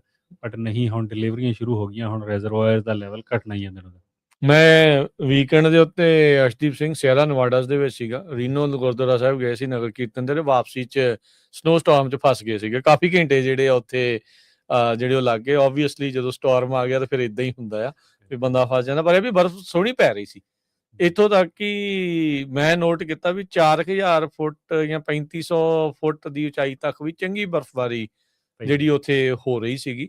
ਸੋ I think it will be a good thing eventually, but ਇਹ ਆ ਵੀ ਜੇ ਹੁਣ ਠੰਡਕ ਰਵੇ ਤਾਂ ਫਿਰ ਉਹ ਜੰਮ ਜੂ, ਤਾਂ ਫਿਰ ਹੌਲੀ ਹੌਲੀ ਜਿਹੜੀ ਉਹ ਪਿਘਲੂ, which will be a good thing. ਇਹੀ ਇਵੈਂਚੁਅਲੀ ਜਿਹੜਾ ਉਹ ਚਾਹੀਦਾ ਹੁੰਦਾ ਆ। ਹਾਂਜੀ ਹਾਂਜੀ, ਹੁਣ ਅਪ੍ਰੈਲ 'ਚ ਮੀਂਹ ਪੈ ਜਾਣ, ਚਲੋ ਇੱਕ ਅੱਧਾ ਮਈ 'ਚ ਪੈ ਜੇ, ਉਹਦੇ ਨਾਲ ਬਹੁਤ ਫਰਕ ਪੈ ਜਾਂਦਾ। ਮੈਂ ਆਪਾਂ ਅੱਗੇ ਵੀ ਇੱਕ ਦੋ ਵਾਰ ਗੱਲ ਕੀਤੀ ਸੀ, ਮੈਂ ਗਰੋਵਰ ਨੂੰ ਮਿਲਿਆ ਸੀਗਾ ਆਪਣੇ ਮਡੇਰੇ ਏਰੀਏ ਦੇ ਵਿੱਚ। ਉਹ ਕਹਿੰਦਾ ਜੀ ਇੱਕ ਵੀ ਮੀਂਹ ਪੈ ਜਾਂਦਾ ਅਪ੍ਰੈਲ ਮਈ 'ਚ ਵੀ ਮੇਰਾ 10,000 ਬਿਜਲੀ ਦਾ ਬਿੱਲ ਬਚ ਜਾਂਦਾ। ਸੱਚੀ ਗੱਲ ਹੈ ਨਾ। ਹੈ। $10,000 ਬਹੁਤ ਵੱਡੀ ਅਮਾਊਂਟ ਹੁੰਦੀ ਹੈ ਕਿਸੇ ਲਈ ਵੀ। ਯਾ ਬਿਲਕੁਲ ਸਹੀ ਗੱਲ ਆ। ਤੇ ਇਸ ਤੋਂ ਇਲਾਵਾ ਹੋਰ ਕੀ ਰੁਝੇਵੇਂ ਜਿਹੜੇ ਚੱਲ ਰਹੇ ਆ ਖੇਤਾਂ ਦੇ, ਜੇ ਤੁਸੀਂ ਸਿਟਰਸ ਪਲਾਂਟਸ ਨੂੰ ਲੈ ਕੇ ਦੱਸਣਾ ਚਾਹੁੰਦੇ ਹੋ? ਸਿਟਰਸ ਦੀ ਜਿਹੜੀ ਹਾਰਵੈਸਟ ਆਲਮੋਸਟ ਖਤਮ ਹੋ ਚੁੱਕੀ ਹੈ ਜੀ। ਇਹ ਲੇਟ ਤੋਂ ਲੇਟ ਵੈਰਾਈਟੀ ਆ ਹੁਣ। ਨਹੀਂ, ਜਿਹੜੀ ਕੁਛ ਕੁ ਜਿਵੇਂ ਜਿਹੜੇ ਕੁਛ ਕੁ ਜਿਹੜੀਆਂ ਹੁਣ ਨਵੀਂ ਅਸਲ 'ਚ ਜੈਨੇਟਿਕਲੀ ਚੇਂਜਡ ਵੈਰਾਈਟੀ ਫਰੂਟ ਆ ਨਾ, ਉਹ ਖਰਾਬ ਨਹੀਂ ਹੁੰਦਾ ਛੇਤੀ ਟਰੀ ਤੇ। ਅੱਛਾ, ਉਹ ਤੇ ਲੱਗਾ ਹੀ ਰਹਿੰਦਾ, ਲੱਗਾ ਰਹਿੰਦਾ। ਜਿਵੇਂ ਹੁਣ ਨਾ ਉਹ ਪੱਕਦਾ ਨਾ ਉਹ ਵੀ ਉਵੇਂ ਹੀ ਰਹਿੰਦਾ ਸਵਾਦ। ਟੈਂਗੋਜ਼ ਆ ਜਿਵੇਂ, ਹਾਂ, ਇਹਨਾਂ ਦੀ ਹਾਰਵੈਸਟ ਸ਼ੁਰੂ ਹੋ ਜਾਂਦੀ ਹੈ ਜਨਵਰੀ ਐਂਡ 'ਚ। ਠੀਕ ਹੈ, ਮਈ ਤੱਕ ਚੱਲਦੀ ਰਹਿੰਦੀ ਹੈ। 5-6 ਮਹੀਨੇ ਚਾਹੇ ਉਹ ਤੁਸੀਂ ਫਰੂਟ ਨੂੰ ਤੁਸੀਂ ਫਰਵਰੀ 'ਚ ਤੋੜ ਲਓ ਤੇ ਚਾਹੇ ਮਈ 'ਚ ਤੋੜ ਲਓ, ਉਦਾਂ ਹੀ ਰਹਿਣਾ। ਉਹ ਮਤਲਬ ਥੋੜਾ ਜਿਹਾ ਫਰਕ ਪੈਂਦਾ, ਬਟ ਹੂੰ, ਫਿਰ ਵੀ ਸੈਲੇਬਲ ਹੁੰਦਾ, ਜਿਹੜਾ ਗਰੋਸਰੀ ਸਟੋਰ ਦੀ ਸ਼ੈਲਫ ਤੇ ਸੈਲ ਹੋ ਜਾਂਦਾ। ਅੱਛਾ, ਠੀਕ ਆ। ਤੇ ਉਹ ਦੇਖ ਲਓ ਵੀ ਹਜੇ ਵੀ ਕਈ ਇਹ ਔਰਚਰਡ 'ਚ ਦਿਖਦੇ ਆ ਤੁਹਾਨੂੰ, ਉਹ ਲੱਗੇ ਹੋਏ ਰਹਿੰਦੇ ਆ। ਓਕੇ। ਤੇ ਉਹਨਾਂ ਨੇ ਹੌਲੀ ਹੌਲੀ ਪਿਕ ਕਰੀ ਜਾਣੇ ਨੇ ਜਿਵੇਂ ਜਿਵੇਂ ਡਿਮਾਂਡ ਆਊਗੀ।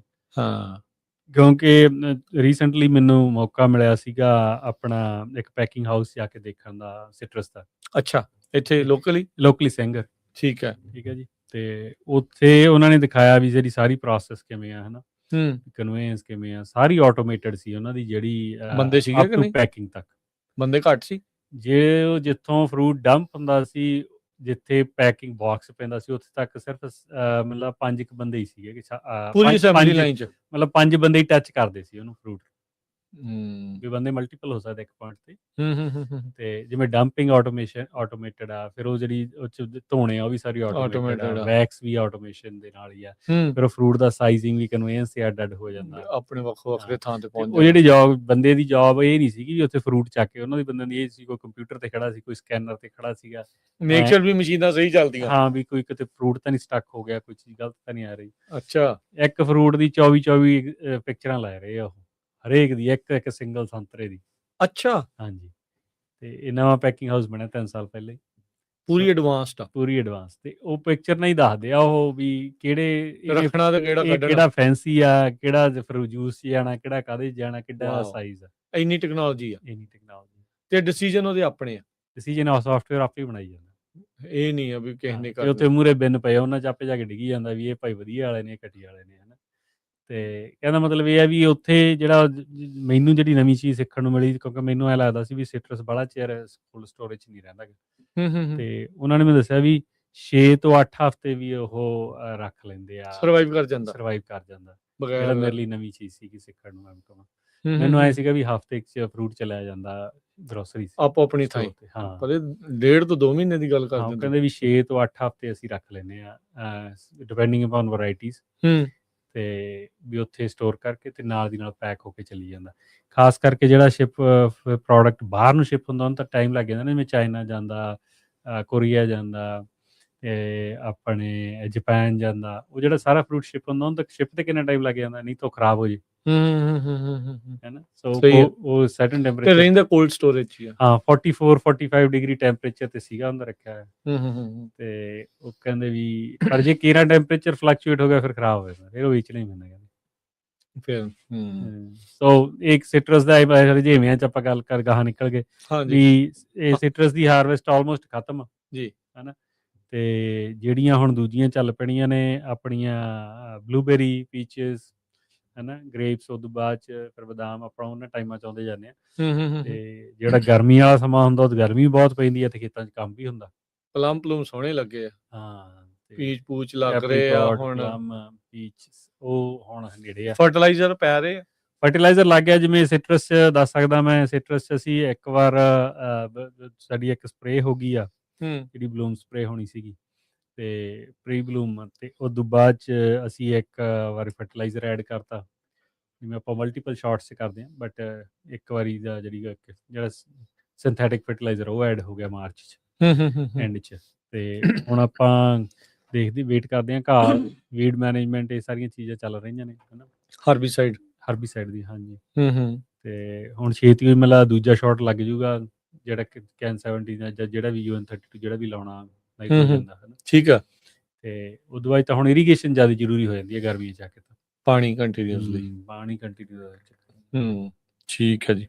ਸੋ ਬਿਲਕੁਲ, ਸੋ ਇਹ ਸਾਰੀਆਂ ਚੀਜ਼ਾਂ ਜਿਹੜੀਆਂ ਇਸ ਟਾਈਮ ਚੱਲ ਰਹੀਆਂ। ਸੋ ਅੱਜ ਦੇ ਪ੍ਰੋਗਰਾਮ 'ਚ ਆਪਾਂ ਐਗਲੈਂਡ ਦੀ ਵੈਲੂਏਸ਼ਨ ਦੇ ਬਾਰੇ ਵੀ ਜਿਹੜੀ ਉਹ ਗੱਲ ਕਰਨੀ ਆ। ਜੇ ਕਿਸੇ ਨੇ ਜ਼ਮੀਨ ਖਰੀਦੀ ਸੀ, ਕਿਸੇ ਦੀ ਤਾਂ ਚੜ ਗਈ ਆ ਪ੍ਰਾਈਸ, ਕਿਸੇ ਦੀ ਘਟ ਗਈ, ਉਹਦੇ ਪਿੱਛੇ ਕਾਰਨ ਕੀ ਹੋ ਸਕਦੇ ਆ, ਉਹਦੇ ਬਾਰੇ ਵੀ ਜਿਹੜੀ ਉਹ ਆਪਾਂ ਚਰਚਾ ਜਿਹੜੀ ਉਹ ਕਰਾਂਗੇ। ਉਹਦੇ ਲਈ ਵੀ ਸੁਣਦੇ ਜਿਹੜਾ ਤੁਸੀਂ ਦਿਓ। ਅਰਸ਼ਦੀਪ ਸਿੰਘ ਜੀ, ਇਸ ਟਾਈਮ ਗ੍ਰਾਂਟਸ ਨੂੰ ਲੈ ਕੇ, ਹੋਰ ਸਾਰੀਆਂ ਚੀਜ਼ਾਂ ਨੂੰ ਲੈ ਕੇ ਕੀ ਸਿਚੁਏਸ਼ਨ ਹੈ? ਕੀ ਕੈਲੀਫੋਰਨੀਆ ਦੇ ਵਿੱਚ ਗ੍ਰਾਂਟਸ ਦਾ ਕੰਮ ਅਜੇ ਸ਼ੁਰੂ ਹੋਇਆ, ਜਾਂ ਅਜੇ ਆਪਾਂ ਵੇਟ ਕਰ ਰਹੇ ਹਾਂ? ਨਹੀਂ, ਦੇਖੋ ਹਜੇ ਤਾਂ ਵੇਟ ਹੀ ਹੈ ਜੀ। ਪਰ ਆਪਾਂ ਜਿਹੜਾ ਮੇਲਾ ਕਰਾਇਆ ਸੀਗਾ ਉਹਦੇ 'ਚ ਇਹੀ ਕਿਹਾ ਸੀਗਾ ਵੀ ਵੇਟ ਮਤਲਬ ਇਹ ਆ ਵੀ ਹੁਣ ਟਾਈਮ ਆ ਪ੍ਰਪੇਅਰ ਕਰਨ ਦਾ, ਹੈ ਨਾ। ਤੇ ਜਿਹੜੀਆਂ ਗ੍ਰਾਂਟਸ ਓਪਨ ਹੋ ਜਾਣਗੀਆਂ Q4 'ਚ ਜਾ ਕੇ, USDA ਦੀਆਂ ਵੀ ਤੇ ਸਟੇਟ ਦੀਆਂ ਵੀ।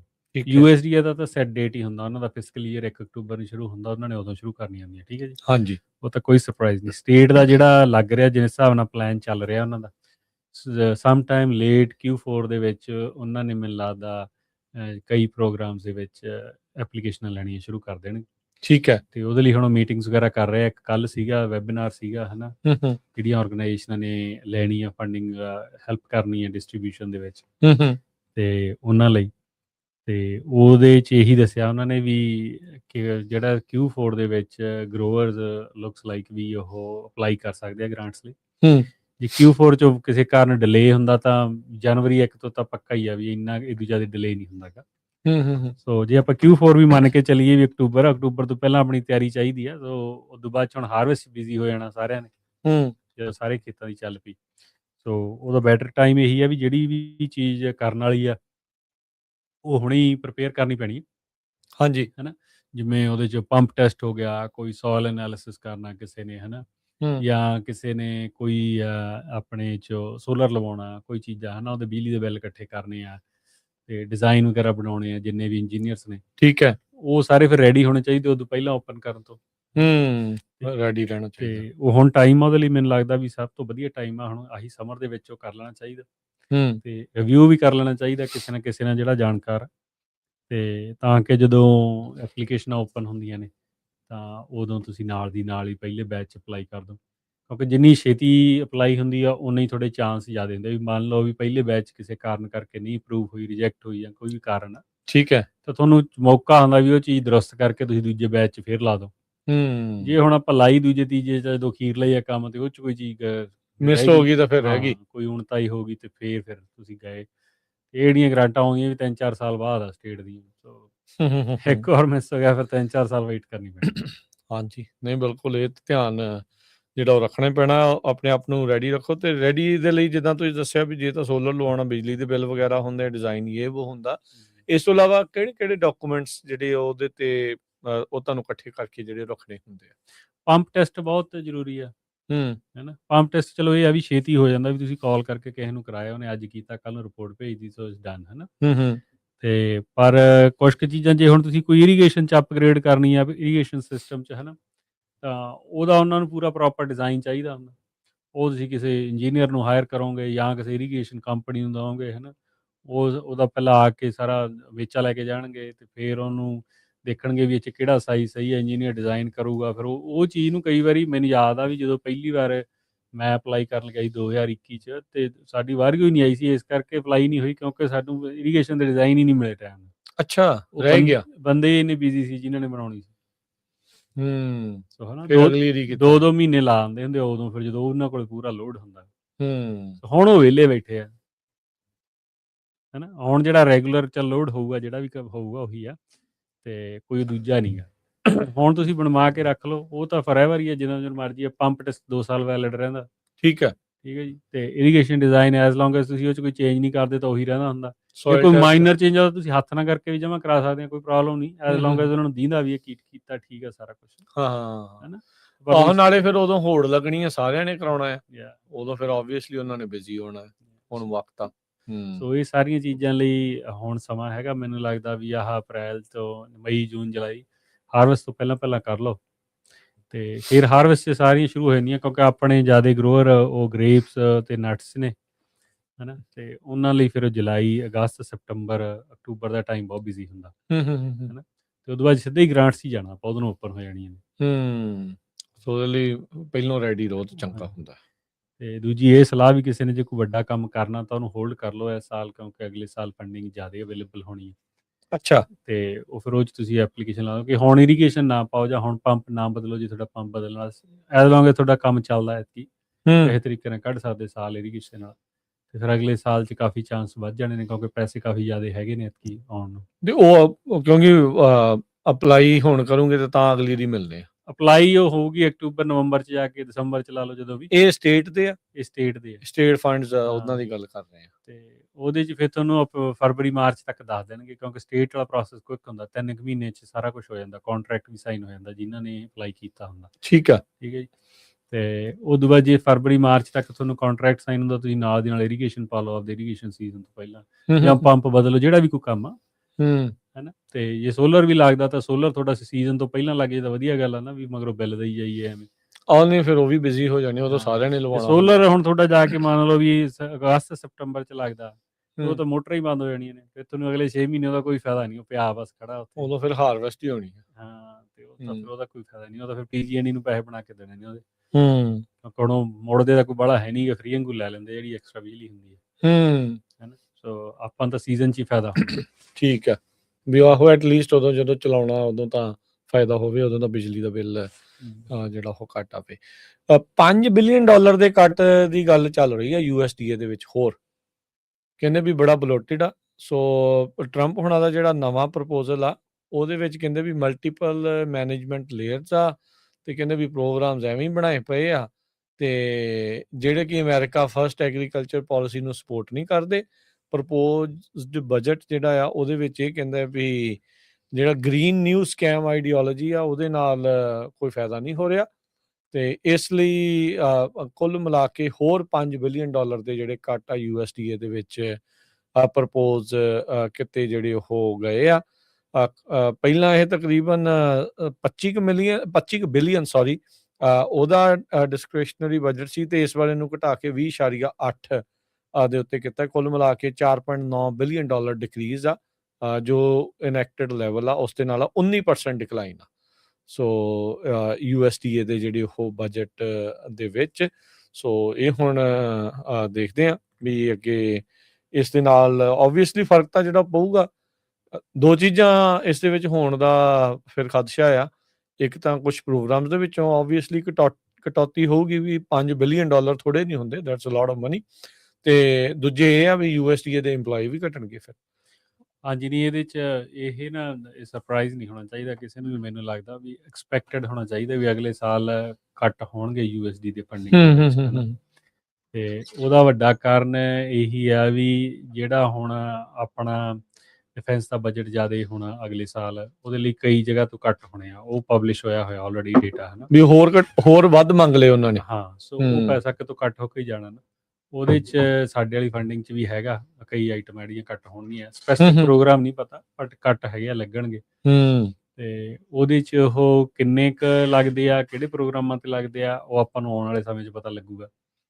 ਤੇ ਪਰ ਇਹ ਮੰਨ ਕੇ ਚੱਲਣਾ ਚਾਹੀਦਾ, ਤਾਂ ਹੀ ਮੈਂ ਜ਼ਿਆਦਾ ਫੋਕਸ ਆਪਾਂ ਹੁਣ ਤੀ ਵੀ ਗੱਲ ਜਿਹੜੀ ਕੀਤੀ ਹੈ ਸਟੇਟ ਫੰਡਿੰਗ ਤੇ ਕੀਤੀ ਹੈ, ਹਨਾ?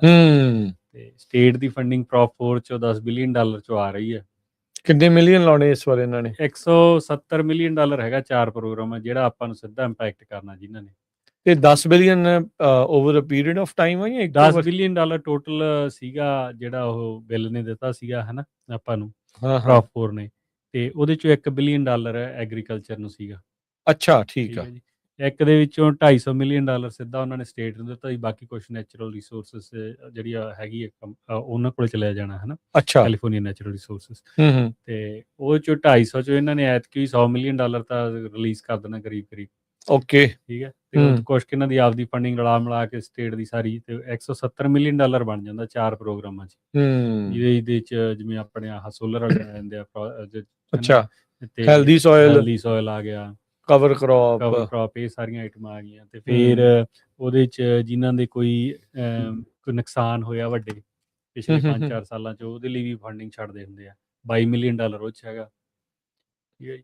ਤੇ ਇੱਕ ਇਕਵਿਪਮੈਂਟ ਸ਼ੇਅਰਿੰਗ ਆ, ਜਿਵੇਂ ਪਾਰਲੀਅਰ UCANR ਪਾਰਲੀਅਰ ਵਾਲੇ ਦਿੰਦੇ ਆ ਤੁਹਾਨੂੰ ਇਕਵਿਪਮੈਂਟ, ਤੁਸੀਂ ਜਾ ਕੇ ਫ੍ਰੀ ਰੈਂਟ ਕਰ ਸਕਦੇ ਆ, ਹੈ ਨਾ, ਫ੍ਰੀ ਆਫ ਕਾਸਟ, ਉਹਦੇ 'ਚ ਫੰਡਿੰਗ ਹੈਗੀ ਆ, ਉਹ ਹੋਰ ਵੀ ਦੇਣਗੇ ਆਰਗੇਨਾਈਜੇਸ਼ਨਾਂ ਨੂੰ ਵੀ ਅਪਲਾਈ ਕਰਕੇ ਵੀ ਤੁਸੀਂ ਲੈ ਲਓ, ਠੀਕ ਹੈ, ਵਿਚਾਲੇ ਜਿਵੇਂ ਸੈਂਟਰਲ ਨਾਨ ਪ੍ਰੋਫਿਟ ਪੱਗ ਵੀ ਜਿਵੇਂ ਇੱਕੋ 'ਚ ਕਰ ਸਕਦੀ ਹੈ ਅਪਲਾਈ ਜੇ ਕਰਨਾ ਹੋਵੇ ਤਾਂ, ਤੇ ਉਹ ਫਿਰ ਤੁਸੀਂ ਉਹ ਕੁਛ ਕੁ ਚੀਜ਼ਾਂ ਹੁੰਦੀਆਂ ਜਿਵੇਂ ਜਿਹੜੇ ਤਾਂ ਟੂਲ ਰੋਜ਼ ਯੂਜ਼ ਹੁੰਦੇ ਉਹ ਤਾਂ ਨਹੀਂ ਉੱਥੇ ਰੱਖਣ ਦਾ ਫਾਇਦਾ ਮੈਨੂੰ ਲੱਗਦਾ, ਪਰ ਜਿਹੜੇ ਟੂਲ ਸਾਲ 'ਚ ਇੰਪਲੀਮੈਂਟ ਇੱਕੋ ਵਾਰ ਕੋਈ ਯੂਜ਼ ਹੋਣਾ, ਜਿਵੇਂ ਸਪਰੈਡਰ ਹੋ ਗਿਆ ਹੈ ਨਾ, ਤੇ ਜਾਂ ਕੋਈ ਪ੍ਰੋਟੋਟਾਈਲਰ ਹੋ ਗਿਆ, ਕੋਈ ਇਹੋ ਜਿਹੀ ਆਈਟਮ ਜਿਹੜੀ ਸਾਲ 'ਚ ਇੱਕ ਵਾਰ ਕੋਈ ਯੂਜ਼ ਹੋਣੀ ਹੋਵੇ, ਉਹ ਰੈਂਟ ਕਰ ਲਵੇ, ਉਹ ਉੱਥੇ ਜ਼ਰੂਰੀ ਹੁੰਦੀ ਹੈ, ਉਹ ਚਾਹੀਦੀ ਹੈ। ਟਰੈਕਟਰ ਤਾਂ ਹੁਣ ਰੈਂਟ ਕਰਨ ਦਾ ਫਾਇਦਾ ਨਹੀਂ, ਸਾਰਿਆਂ ਨੂੰ ਰੋਜ਼ ਚਾਹੀਦਾ ਟਰੈਕਟਰ ਦਾ, ਕੋਈ ਡਜ਼ਨਟ ਮੇਕ ਸੈਂਸ, ਤੇ ਜਿਹੜੇ ਛੋਟੇ ਗਰੋਅਰ ਨੇ ਜਿਵੇਂ ਸਬਜ਼ੀਆਂ ਵਾਲੇ, ਉਹਨਾਂ ਦੀਆਂ ਹੋਰ ਰਿਕੁਆਇਰਮੈਂਟਸ ਹੁੰਦੀਆਂ ਨੇ, ਉਹਨਾਂ ਨੇ ਇੱਕ ਵਾਰ ਪਲਾਂਟ ਕਰਨਾ ਹੁੰਦਾ, ਉਹਦੇ ਲਈ ਚਾਹੀਦੇ ਹੁੰਦੇ ਨੇ, ਸੋ ਇਹੋ ਜਿਹੀਆਂ ਚੀਜ਼ਾਂ ਕਾਫੀ ਉਹ ਉਸ ਪ੍ਰੋਗਰਾਮ 'ਚ ਆ ਜਾਂਦੀਆਂ ਨੇ। ਸੋ ਇਹਨਾਂ 3-4 ਪ੍ਰੋਗਰਾਮਾਂ ਨੇ ਜਿਨ੍ਹਾਂ ਨੇ ਸਿੱਧਾ ਆਪਾਂ ਨੂੰ ਕਰਨਾ ਜਿਹਨਾਂ ਇੰਪੈਕਟ, ਇਹਦੇ 'ਚ ਹੀ $167-168 ਮਿਲੀਅਨ ਹੈਗਾ ਸਾਰਾ, ਓਕੇ, ਤੇ ਜਿਹੜਾ ਉਹਨਾਂ ਨੇ 2026 'ਚ ਸ਼ੁਰੂ ਕਰ ਦੇਣਾ ਮੈਨੂੰ ਲੱਗਦਾ, ਜੇ 27 'ਚ ਹੋ ਜਾਊਗਾ, ਜਾਨੀ ਜਨਵਰੀ 'ਚ ਬਣਾਉਣ ਵਾਲਾ ਹੀ ਆ ਵਕਤ, ਹਾਂ 27-28 ਦੇ ਵਿੱਚ 18 ਕੁ ਮਹੀਨੇ ਦੇ ਵਿੱਚ ਉਹਨਾਂ ਨੇ ਉਹ ਕਰਨਾ ਡਿਸਟ੍ਰੀਬਿਊਟ, ਠੀਕ ਹੈ, ਸੋ ਉਹਦੇ ਲਈ ਮੈਨੂੰ ਲੱਗਦਾ ਵੀ ਹੁਣ ਤਿਆਰੀ ਕਰਨ ਦਾ ਟਾਈਮ ਹੈ। ਠੀਕ ਹੈ ਜੀ, ਤੇ ਅਰਸ਼ਦੀਪ ਸਿੰਘ ਆਪਾਂ ਇੱਥੇ ਇੱਕ ਬ੍ਰੇਕ ਲੈ ਲੈਣੀ ਹੈ, ਤੇ ਬ੍ਰੇਕ ਤੋਂ ਬਾਅਦ ਦੇ ਵਿੱਚ ਆਪਾਂ ਮੁੜਦੇ ਹਾਂ, ਤੇ ਜਿਹੜੀ ਐਗਲੈਂਡ ਦੀ ਇਵੈਲੂਏਸ਼ਨ ਦਾ ਹੈਗਾ ਆ ਇੱਕ ਕੇਸ ਸਟੱਡੀ ਆਪਾਂ ਤੁਹਾਡੇ ਨਾਲ ਜਿਹੜੀ ਸ਼ੇਅਰ ਕਰਾਂਗੇ, ਵੀ ਪਾਣੀ ਤੇ ਹੋਰ ਜਿਹੜੀਆਂ ਚੀਜ਼ਾਂ ਆ ਉਹ ਕਿਸ ਤਰੀਕੇ ਦੇ ਨਾਲ ਕੀਮਤ ਨੂੰ ਉੱਤੇ ਥੱਲੇ ਕਰਦੀਆਂ, ਤੇ ਕਿਉਂ ਇਹਨਾਂ ਚੀਜ਼ਾਂ ਦਾ ਧਿਆਨ ਦੇਣਾ ਆ ਜੇ ਤੁਸੀਂ ਐਗ ਦੀ ਲੈਂਡ ਖਰੀਦਣ ਬਾਰੇ ਜਿਹੜਾ ਉਹ ਸੋਚ ਰਹੇ ਹੈਗੇ ਆ। ਸੋ ਉਹ ਚਰਚਾ ਨੂੰ ਆਪਾਂ ਜਾਰੀ ਰੱਖਾਂਗੇ, ਜੁੜੇ ਰਹੋ ਇੱਦਾਂ ਹੀ ਪੰਜਾਬੀ ਰੇਡੀਓ USA ਦੇ ਨਾਲ।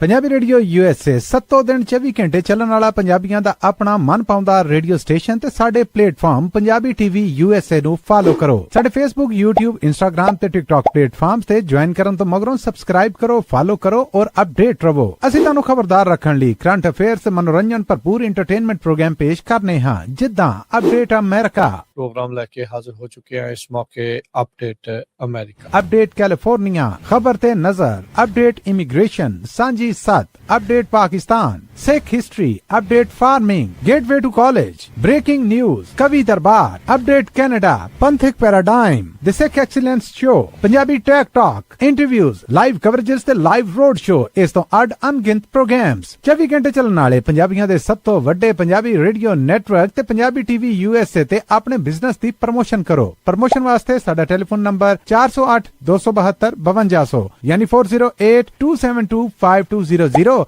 ਤੇ ਦੂਜਾ ਨੰਬਰ 408-722-7698 ਡਾਇਲ ਕਰੋ, ਯਾਨੀ 4087227698। ਪੰਜਾਬੀ ਰੇਡੀਓ USA ਤੁਹਾਡੇ ਬਿਜ਼ਨਸ ਦੇ ਵਧਾ ਦੇ ਵਾਸਤੇ ਆਪਣੇ ਪਲੇਟਫਾਰਮਸ ਰਾਹੀਂ ਇੱਕ ਭਰਵਾਂ ਕਿਰਦਾਰ ਨਿਭਾਏਗਾ। ਤੁਹਾਡਾ ਭਰੋਸਾ ਹੀ ਸਾਡਾ ਮਾਣ ਔਰ ਸਾਡੀ ਤਰੱਕੀ ਹੈ। ਜੁੜੇ ਰਹੋ ਪੰਜਾਬੀ ਰੇਡੀਓ USA ਨਾਲ। ਕਲੈਕਸ਼ਨ ਕਾਲਸ ਬੰਦ ਕਰਵਾਓ, 60% ਤੱਕ ਆਪਣਾ ਕਰਜ਼ਾ ਮਾਫ ਕਰਵਾਓ, ਤੇ ਲਾਇਰਸ ਤੁਹਾਨੂੰ ਆਊਟ ਆਫ ਕੋਰਟ ਸੈਟਲਮੈਂਟਸ ਲੈ ਕੇ ਦੇਣਗੇ। ਅਸੀਂ ਇੱਕ ਨਿੱਕਾ ਪੈਸਾ ਨਹੀਂ ਲੈਂਦੇ ਜਦ ਤੱਕ ਤੁਹਾਡਾ ਕਰਜ਼ਾ ਮਾਫ ਨਹੀਂ ਕਰਵਾ ਦਿੰਦੇ। US ਤੇ ਕੈਨੇਡਾ ਲਈ ਕਾਲ ਕਰੋ 888-888-9914। Good credit can open a lot of doors, but if you have bankruptcies, judgments, collections, garnishments, late payments, repossessions, you have been refused a loan, your credit is low, Zainu Credit Repair can help. Zainu Credit Repair specializes in repairing credit reports. Zainu Credit Repair will not charge a single penny until they produce results. Unable to get a loan or have questionable debt? Call Zainu. Repair your credit. Repair your life. For US and Canada, call 800-400-9468. Bankruptcy, judgements ਤੇ veg ਗਾਰਨਿਸ਼ਮੈਂਟਸ ਤੋਂ ਬਚੋ। 60% ਤੱਕ ਆਪਣਾ ਕਰਜ਼ਾ ਮਾਫ ਕਰਵਾਓ। ਸੌਖੇ monthly instalments ਭਰੋ। ਅਸੀਂ ਇੱਕ ਨਿੱਕਾ ਪੈਸਾ ਨਹੀਂ ਲੈਂਦੇ ਜਦ ਤੱਕ ਤੁਹਾਡਾ ਕਰਜ਼ਾ ਮਾਫ ਨਹੀਂ ਕਰਵਾ ਦਿੰਦੇ। US ਤੇ ਕੈਨੇਡਾ ਲਈ ਕਾਲ ਕਰੋ 888-888-9914। ਪੰਜਾਬੀ ਰੇਡੀਓ USA 7 ਦਿਨ 24 ਘੰਟੇ ਚੱਲਣ ਵਾਲਾ ਪੰਜਾਬੀਆਂ ਦਾ ਆਪਣਾ ਮਨਪਾਉਂਦਾ ਰੇਡੀਓ ਸਟੇਸ਼ਨ ਤੇ ਸਾਡੇ ਪਲੇਟਫਾਰਮ ਪੰਜਾਬੀ ਟੀਵੀ USA ਨੂੰ ਫਾਲੋ ਕਰੋ। ਸਾਡੇ Facebook, YouTube, Instagram ਤੇ TikTok ਪਲੇਟਫਾਰਮਸ ਤੇ ਜੁਆਇਨ ਕਰਨ ਤੋਂ ਮਗਰੋਂ ਸਬਸਕ੍ਰਾਈਬ ਕਰੋ, ਫਾਲੋ ਕਰੋ ਔਰ ਅਪਡੇਟ ਰਹੋ। ਅਸੀਂ ਤੁਹਾਨੂੰ ਖਬਰਦਾਰ ਰੱਖਣ ਲਈ ਕਰੰਟ ਅਫੇਅਰਸ ਤੇ ਮਨੋਰੰਜਨ ਭਰਪੂਰ ਐਂਟਰਟੇਨਮੈਂਟ ਪ੍ਰੋਗਰਾਮ ਪੇਸ਼ ਕਰਨੇ ਹਾਂ, ਜਿੱਦਾਂ ਅਪਡੇਟ ਅਮਰੀਕਾ, प्रोग्राम लेके हाजिर हो चुके हैं इस मौके अपडेट अमेरिका, अपडेट कैलिफोर्निया, खबर ते नजर, update immigration, Sanjhi Sath, update Pakistan, Sikh history, update farming, gateway to college, breaking news, Kavi Darbar, update Canada, Panthic paradigm, the Sikh excellence show, Punjabi tech talk, interviews, live coverages ते लाइव रोड शो, इस तो अड अनगिनत प्रोग्राम्स 24 घंटे ਚੱਲਣ ਵਾਲੇ ਪੰਜਾਬੀਆਂ ਦੇ ਸਭ ਤੋਂ ਵੱਡੇ ਪੰਜਾਬੀ ਰੇਡੀਓ ਨੈਟਵਰਕ ਤੇ ਪੰਜਾਬੀ ਟੀਵੀ USA ਤੇ ਆਪਣੇ ਬਿਜ਼ਨਸ ਦੀ ਪ੍ਰਮੋਸ਼ਨ ਕਰੋ। ਪ੍ਰਮੋਸ਼ਨ ਵਾਸਤੇ ਸਾਡਾ ਟੈਲੀਫੋਨ ਨੰਬਰ 408 272 5200 ਯਾਨੀ 4082725200 ਤੇ ਦੂਜਾ ਨੰਬਰ 408 722 7698 ਡਾਇਲ ਕਰੋ ਯਾਨੀ 4087227698। ਪੰਜਾਬੀ ਰੇਡੀਓ USA ਤੁਹਾਡੇ ਬਿਜ਼ਨਸ ਦੇ ਵਧਾ ਦੇ ਵਾਸਤੇ ਆਪਣੇ ਪਲੇਟਫਾਰਮਸ ਰਾਹੀਂ ਇੱਕ ਭਰਵਾਂ ਕਿਰਦਾਰ ਨਿਭਾਏਗਾ। ਤੁਹਾਡਾ ਭਰੋਸਾ ਹੀ ਸਾਡਾ ਮਾਣ ਔਰ ਸਾਡੀ ਤਰੱਕੀ ਹੈ। ਜੁੜੇ ਰਹੋ ਪੰਜਾਬੀ ਰੇਡੀਓ USA ਨਾਲ। ਕਲੈਕਸ਼ਨ ਕਾਲਸ ਬੰਦ ਕਰਵਾਓ, 60% ਤੱਕ ਆਪਣਾ ਕਰਜ਼ਾ ਮਾਫ ਕਰਵਾਓ ਤੇ ਲਾਇਰਸ ਤੁਹਾਨੂੰ ਆਊਟ ਆਫ ਕੋਰਟ ਸੈਟਲਮੈਂਟਸ ਲੈ ਕੇ ਦੇਣਗੇ। ਅਸੀਂ ਇੱਕ ਨਿੱਕਾ ਪੈਸਾ ਨਹੀਂ ਲੈਂਦੇ ਜਦ ਤੱਕ ਤੁਹਾਡਾ ਕਰਜ਼ਾ ਮਾਫ ਨਹੀਂ ਕਰਵਾ ਦਿੰਦੇ। US ਤੇ ਕੈਨੇਡਾ ਲਈ ਕਾਲ ਕਰੋ 888-888-9914। Good credit can open a lot of doors, but if you have bankruptcies, judgments, collections, garnishments, late payments, repossessions, you have been refused a loan, your credit is low, Zainu Credit Repair can help. Zainu Credit Repair specializes in repairing credit reports. Zainu Credit Repair will not charge a single penny until they produce results.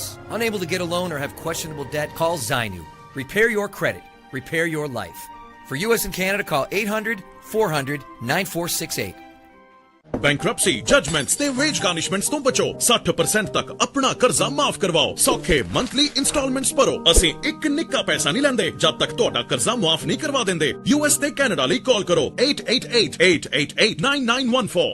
Punjabi radio USA 7 ਦਿਨ 24 ਘੰਟੇ ਚੱਲਣ ਵਾਲਾ ਪੰਜਾਬੀਆਂ ਦਾ ਆਪਣਾ ਮਨਪਾਉਂਦਾ radio station ਤੇ ਸਾਡੇ platform Punjabi TV USA ਨੂੰ follow ਕਰੋ। ਸਾਡੇ Facebook, YouTube, Instagram ਤੇ TikTok ਪਲੇਟਫਾਰਮਸ ਤੇ ਜੁਆਇਨ ਕਰਨ ਤੋਂ ਮਗਰੋਂ ਸਬਸਕ੍ਰਾਈਬ ਕਰੋ, ਫਾਲੋ ਕਰੋ ਔਰ ਅਪਡੇਟ ਰਹੋ। ਅਸੀਂ ਤੁਹਾਨੂੰ ਖਬਰਦਾਰ ਰੱਖਣ ਲਈ ਕਰੰਟ ਅਫੇਅਰਸ ਤੇ ਮਨੋਰੰਜਨ ਭਰਪੂਰ ਐਂਟਰਟੇਨਮੈਂਟ ਪ੍ਰੋਗਰਾਮ ਪੇਸ਼ ਕਰਨੇ ਹਾਂ, ਜਿੱਦਾਂ ਅਪਡੇਟ ਅਮਰੀਕਾ, प्रोग्राम लेके हाजिर हो चुके हैं इस मौके अपडेट अमेरिका, अपडेट कैलिफोर्निया, खबर ते नजर, update immigration, Sanjhi Sath, update Pakistan, Sikh history, update farming, gateway to college, breaking news, Kavi Darbar, update Canada, Panthic paradigm, the Sikh excellence show, Punjabi tech talk, interviews, live coverages ते लाइव रोड शो, इस तो अड अनगिनत प्रोग्राम्स 24 घंटे ਚੱਲਣ ਵਾਲੇ ਪੰਜਾਬੀਆਂ ਦੇ ਸਭ ਤੋਂ ਵੱਡੇ ਪੰਜਾਬੀ ਰੇਡੀਓ ਨੈਟਵਰਕ ਤੇ ਪੰਜਾਬੀ ਟੀਵੀ USA ਤੇ ਆਪਣੇ ਬਿਜ਼ਨਸ ਦੀ ਪ੍ਰਮੋਸ਼ਨ ਕਰੋ। ਪ੍ਰਮੋਸ਼ਨ ਵਾਸਤੇ ਸਾਡਾ ਟੈਲੀਫੋਨ ਨੰਬਰ 408 272 5200 ਯਾਨੀ 4082725200 ਤੇ ਦੂਜਾ ਨੰਬਰ 408 722 7698 ਡਾਇਲ ਕਰੋ ਯਾਨੀ 4087227698। ਪੰਜਾਬੀ ਰੇਡੀਓ USA ਤੁਹਾਡੇ ਬਿਜ਼ਨਸ ਦੇ ਵਧਾ ਦੇ ਵਾਸਤੇ ਆਪਣੇ ਪਲੇਟਫਾਰਮਸ ਰਾਹੀਂ ਇੱਕ ਭਰਵਾਂ ਕਿਰਦਾਰ ਨਿਭਾਏਗਾ। ਤੁਹਾਡਾ ਭਰੋਸਾ ਹੀ ਸਾਡਾ ਮਾਣ ਔਰ ਸਾਡੀ ਤਰੱਕੀ ਹੈ। ਜੁੜੇ ਰਹੋ ਪੰਜਾਬੀ ਰੇਡੀਓ USA ਨਾਲ। ਕਲੈਕਸ਼ਨ ਕਾਲਸ ਬੰਦ ਕਰਵਾਓ, 60% ਤੱਕ ਆਪਣਾ ਕਰਜ਼ਾ ਮਾਫ ਕਰਵਾਓ ਤੇ ਲਾਇਰਸ ਤੁਹਾਨੂੰ ਆਊਟ ਆਫ ਕੋਰਟ ਸੈਟਲਮੈਂਟਸ ਲੈ ਕੇ ਦੇਣਗੇ। ਅਸੀਂ ਇੱਕ ਨਿੱਕਾ ਪੈਸਾ ਨਹੀਂ ਲੈਂਦੇ ਜਦ ਤੱਕ ਤੁਹਾਡਾ ਕਰਜ਼ਾ ਮਾਫ ਨਹੀਂ ਕਰਵਾ ਦਿੰਦੇ। US ਤੇ ਕੈਨੇਡਾ ਲਈ ਕਾਲ ਕਰੋ 888-888-9914।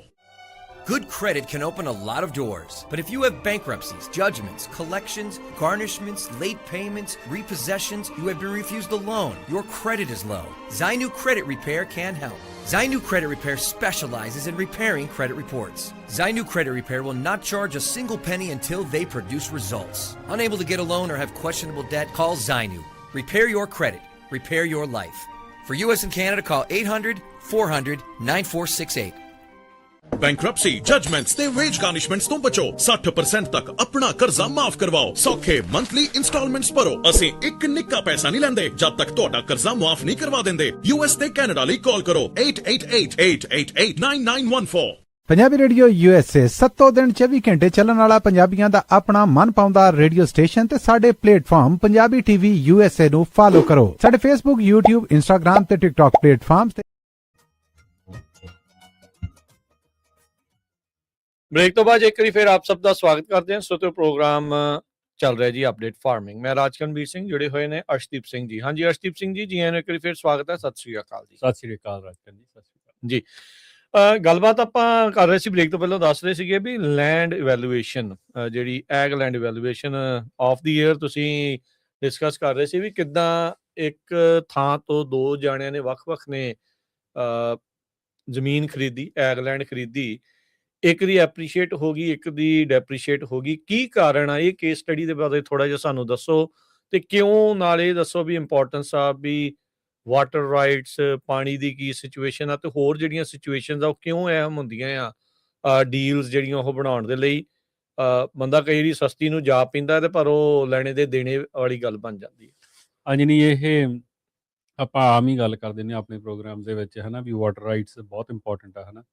ਜਦੋਂ ਆਪਾਂ ਜ਼ਮੀਨ ਖਰੀਦਦੇ ਹਾਂ, ਆਪਾਂ ਇਕੱਲੀ ਜ਼ਮੀਨ ਨਹੀਂ ਖਰੀਦਦੇ, ਨਾਲ ਉਹਦਾ ਪਾਣੀ ਵੀ ਖਰੀਦਦੇ ਆ, ਹੈ ਨਾ, ਵਾਟਰ ਰਾਈਟਸ ਖਰੀਦ ਹੁੰਦਾ। ਤੇ ਜ਼ਮੀਨ ਦੀ ਦੇਖੋ ਵੈਲਿਊ ਜਿਹੜੀ ਡਰਟ ਦੀ ਆ, ਮਿੱਟੀ ਦੀ, ਉਹ ਉਨੀ ਕੀ ਰਹਿਣੀ ਹੁੰਦੀ ਆ ਅਕਰੋਸ ਮਤਲਬ ਸੇਮ ਏਰੀਏ 'ਚ, ਕੋਈ ਬੜਾ ਫਰਕ ਨਹੀਂ ਹੁੰਦਾ ਗਾ। ਜਿਹੜਾ ਵੱਡਾ ਫਰਕ ਪੈਂਦਾ ਉਹ ਪੈਂਦਾ ਵੀ ਪਾਣੀ ਦੇ ਰਾਈਟਸ ਕਿਹੋ ਜਿਹੇ, ਠੀਕ ਹੈ ਨਾ ਜੀ। ਤੇ ਜਿਹੜੇ ਪਾਣੀ ਦੇ ਰਾਈਟਸ ਨੇ ਉਹ ਡਿਪੈਂਡ ਕਰਦਾ ਵੀ ਤੁਹਾਨੂੰ ਮਤਲਬ ਦਰਿਆ 'ਚੋਂ ਆਉਂਦਾ ਪਾਣੀ, ਨਹੀਂ ਆਉਂਦਾ, ਹੈ ਨਾ, ਜਾਂ ਤੁਹਾਡੇ ਕੋਲੇ ਜਿਹੜੀਆਂ ਕੋਈ ਰਿਸਟ੍ਰਿਕਸ਼ਨਸ ਤਾਂ ਨਹੀਂ ਲੱਗੀਆਂ ਹੋਈਆਂ ਪਹਿਲਾਂ ਹੀ, ਹੈ ਨਾ, ਰੋਕਾਂ ਤਾਂ ਨਹੀਂ ਹੋਈਆਂ। ਤੇ ਇਹ ਮੈਨੂੰ ਹੁਣ ਮੌਕਾ ਮਿਲਿਆ, ਕੁਛ ਆਇਆ ਵੀ ਹੁਣ ਤੇ ਪੇਸ਼ੇ ਕਰਕੇ ਵੀ ਜਾਣਾ ਪੈਂਦਾ। ਤੇ ਇੱਕ ਕਿੰਗਸ ਰਿਵਰ ਦੇ ਏਰੀਏ ਦੇ ਵਿੱਚ, ਬੇਸਨ ਦੇ ਵਿੱਚ, ਤੇ ਦੋ ਪ੍ਰਾਪਰਟੀਆਂ, ਹੈ ਨਾ। ਅੱਛਾ ਜੀ। ਤੇ ਦੋ ਪ੍ਰਾਪਰਟੀਆਂ ਸੇਲ ਹੋਈਆਂ ਇੱਕੋ ਟਾਈਮ ਹੀ। ਓਕੇ। ਤੇ ਹੈਗੀਆਂ ਵੀ ਨੇੜੇ ਨੇੜੇ, ਕੋਈ ਬਾਹਲੀ ਦੂਰ ਨਹੀਂ ਆ, 20 ਏਕੜ ਦੀਆਂ, ਹੈ ਨਾ। ਅੱਛਾ, ਦੋ ਲੋਟ ਇਦਾਂ ਵੱਖਰੇ ਸੀਗੇ ਪਾਰਸਲ। ਤੇ ਇੱਕੋ ਬੰਦੇ ਨੇ ਵੇਚੇ, ਦੋ ਡਿਫਰੈਂਟ ਬਾਇਰ ਸੀਗੇ ਉਹਦੇ। ਅੱਛਾ, ਠੀਕ ਹੈ ਜੀ।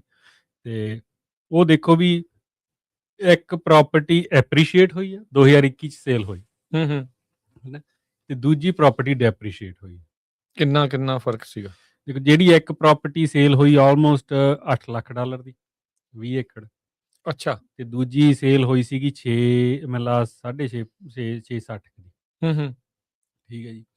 ਤੇ ਉਸ ਦਾ ਡੀਲ ਦਾ ਉਦੋਂ ਚਲੋ ਉਹਦਾ ਆਪਾਂ ਨਾ ਜਾਈਏ ਆਪਾਂ ਵੀ ਕਿਉਂ ਵੱਧ ਸੀ ਘੱਟ ਸੀ, ਹੈ ਨਾ, ਉਹਦਾ ਆਪਾਂ ਨੂੰ ਚਲੋ ਸਾਰੀ ਇਨਫੋਰਮੇਸ਼ਨ ਨਹੀਂ ਪਤਾ, ਪਰ ਆਪਾਂ ਇਹੀ ਮੰਨ ਕੇ ਚੱਲੀਏ ਵੀ ਉਦੋਂ ਉਹਦੀ ਵੈਲਿਊ ਦੋਨਾਂ ਦੀ ਚੀਜ਼ਾਂ ਸੇਮ ਲੱਗੀਆਂ ਸੀ? ਨਹੀਂ, ਅੱਡ ਕ੍ਰਾਪਸ ਲੱਗੀਆਂ ਸੀ। ਠੀਕ ਆ, ਓਕੇ। ਤੇ ਇੱਕ ਮੰਨ ਲਓ ਵੀ 35,000 ਨੂੰ ਏਕੜ ਗਈ ਆ, ਦੂਜੀ 40,000 ਨੂੰ ਏਕੜ ਗਈ ਆ, ਕਿਉਂਕਿ ਉਹ ਜੀ ਥੋੜੀ ਜਿਹੀ ਦੂਜੇ 'ਚ ਏਕਰੇਜ ਘੱਟ ਸੀ, ਉਹ ਵੀ ਪੂਰੇ ਨਹੀਂ ਸੀਗੇ, ਹੈ ਨਾ। ਪਰ ਏਕੜ ਪ੍ਰਾਈਸ 35,000 ਸੀ ਇੱਕ ਦਾ 40,000। ਠੀਕ ਆ, ਠੀਕ ਹੈ ਜੀ।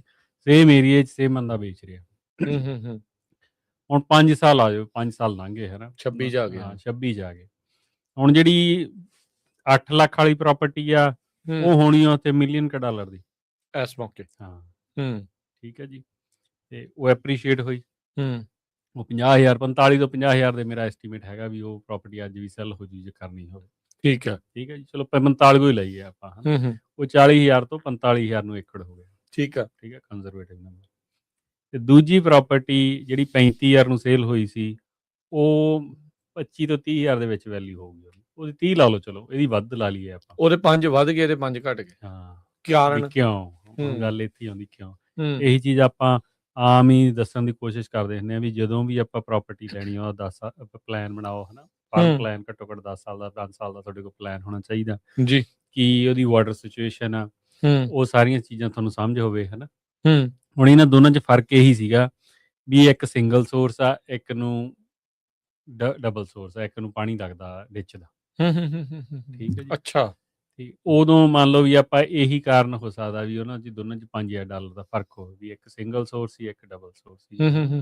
ਠੀਕ ਹੈ, ਇਹ ਕਾਰਨ ਹੋ ਸਕਦਾ। ਉਦੋਂ ਦਾ ਆਪਾਂ ਨੂੰ ਪਤਾ ਨਹੀਂ ਹੈ ਵੀ 2021 'ਚ ਕੀ ਸਿਚੁਏਸ਼ਨ ਸੀ, ਪਰ ਹੁਣ ਅੱਜ ਦੇਖੀਏ, ਪਰ ਉਦੋਂ ਡਰਾਊਟ ਈਅਰ ਚੱਲ ਰਹੇ ਸੀ, ਉਦੋਂ ਡਰਾਊਟ ਈਅਰ ਚੱਲ ਰਹੀ, ਬਿਲਕੁਲ ਪੂਰਾ ਡਰਾਊਟ ਸੀ ਉਹ। ਤੇ 21 ਤੋਂ ਸਗੋਂ ਜਦੋਂ 22 'ਚ ਆਏ ਆਪਾਂ, 22 ਤੋਂ ਫਿਰ 23 'ਚ ਆਏ, 23 'ਚ ਮੀਂਹ ਪੈਣ ਲੱਗੇ।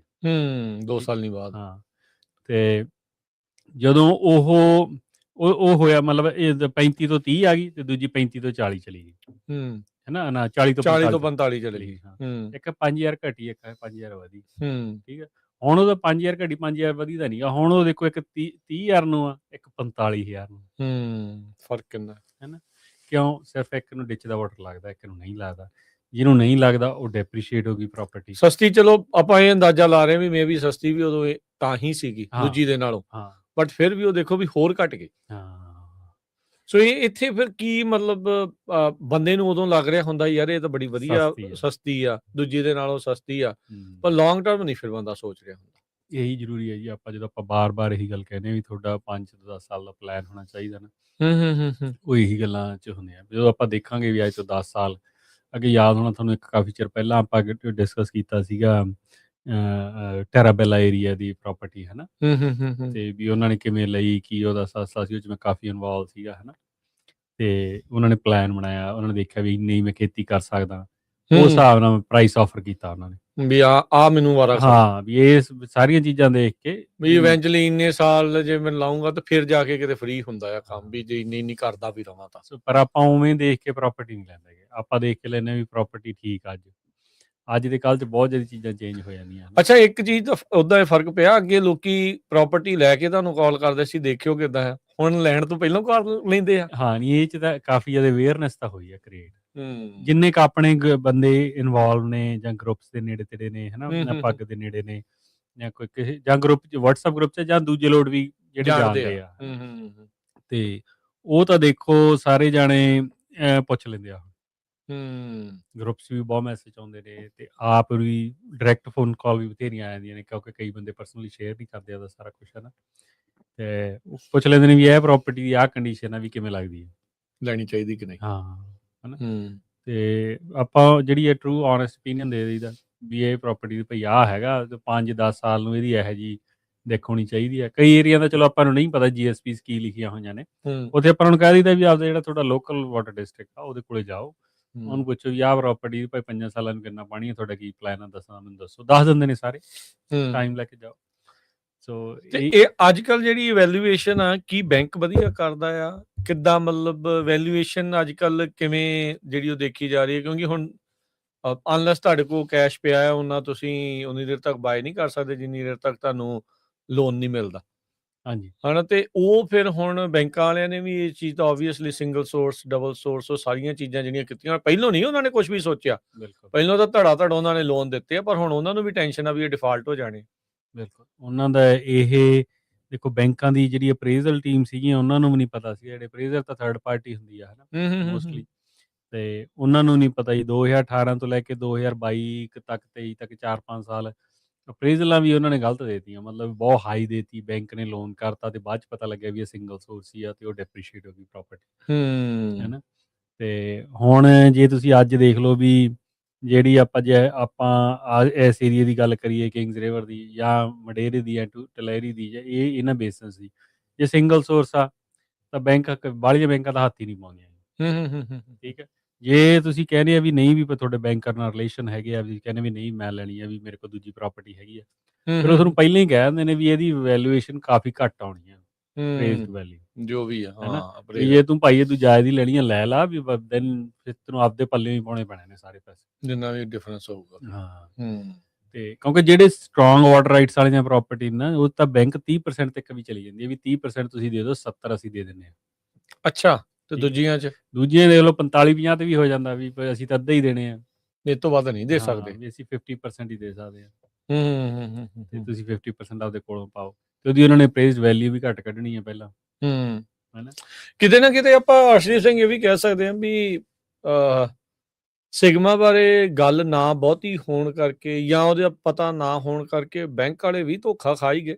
ਹਾਂ, ਇਹ 'ਚ ਤਾਂ ਕੋਈ ਸ਼ੱਕ ਨਹੀਂ ਹੈ, ਉਹ ਤਾਂ ਆਪ ਐਡਮਿਟ ਕਰਦੇ ਆ ਵੀ ਕਲੈਰਿਟੀ ਨਹੀਂ ਸੀਗੀ, ਜਿਹੜੀ ਵੀ ਫਾਈਨਸ ਫੀਸ ਵਾਲਾ ਕੋਈ ਪਤਾ ਨਹੀਂ ਸੀ ਕਿਵੇਂ ਹੋਣਾ ਦੀਆਂ ਕਾਸੇ ਦੀ ਵੀ, ਤੇ ਉਹ ਕਹਿੰਦੇ ਕਲੈਰਿਟੀ ਨਾ ਹੋਣ ਕਰਕੇ ਜਿਹੜਾ ਉਹ 4-5 ਸਾਲ ਦਾ ਟਾਈਮ ਸੀ, ਉਹਦੇ 'ਚ ਉਹਨਾਂ ਨੇ ਵੀ ਬਹੁਤ ਚੀਜ਼ਾਂ ਲੋਨ ਦਿੱਤੇ, ਕਿੰਨੇ ਬੰਦਿਆਂ ਨੂੰ ਤਾਂ ਮੈਂ ਜਾਣਦਾ ਜਿਨ੍ਹਾਂ ਨੂੰ ਲੋਨ ਵੱਡੇ ਮਿਲ ਗਏ ਡਿਵੈਲਪਮੈਂਟ ਕਰਨ ਨੂੰ ਜਾਂ ਕੁਛ ਨੂੰ ਵੀ, ਤੇ ਬਾਅਦ 'ਚ ਪਤਾ ਲੱਗਿਆ ਵੀ ਇਹ ਪ੍ਰਾਪਰਟੀ ਤਾਂ ਸਿੰਗਲ ਸੋਰਸ ਹੈ, ਵਾਈਟ ਲੈਂਡ ਆ, ਜਿਹੜੇ ਮਰਜ਼ੀ ਕੁਛ ਕਹਿ ਲਓ, ਇਹ ਤਾਂ ਵੈਲਿਊ ਨਹੀਂ ਰਹੀ। ਫਿਰ ਉਹ ਗਰੋਰਾਂ ਨੂੰ ਤੰਗ ਕਰਨਾ ਉਹਨਾਂ ਨੇ ਸ਼ੁਰੂ ਕੀਤਾ ਵੀ ਸਾਨੂੰ ਪੈਸੇ ਦਿਓ, ਕਿਉਂਕਿ ਤੁਸੀਂ ਉਹਦਾ ਲੋਨ ਜ਼ਿਆਦਾ ਜਿੰਨੀ ਤੁਹਾਡੀ ਪ੍ਰਾਪਰਟੀ ਵੈਲਿਊ ਆ ਹੁਣ, ਹੈ ਨਾ। ਸੋ ਇਹੋ ਜਿਹੇ ਵੀ ਕਈ ਹੈਗੇ ਆ ਕੇਸ ਆਪਣੇ ਗਰੋਰਾਂ ਦੇ, ਤੇ ਉਹ 'ਚ ਹੁਣ ਉਹਦਾ ਹੱਲ ਕੋਈ ਨਹੀਂ ਹੈਗਾ।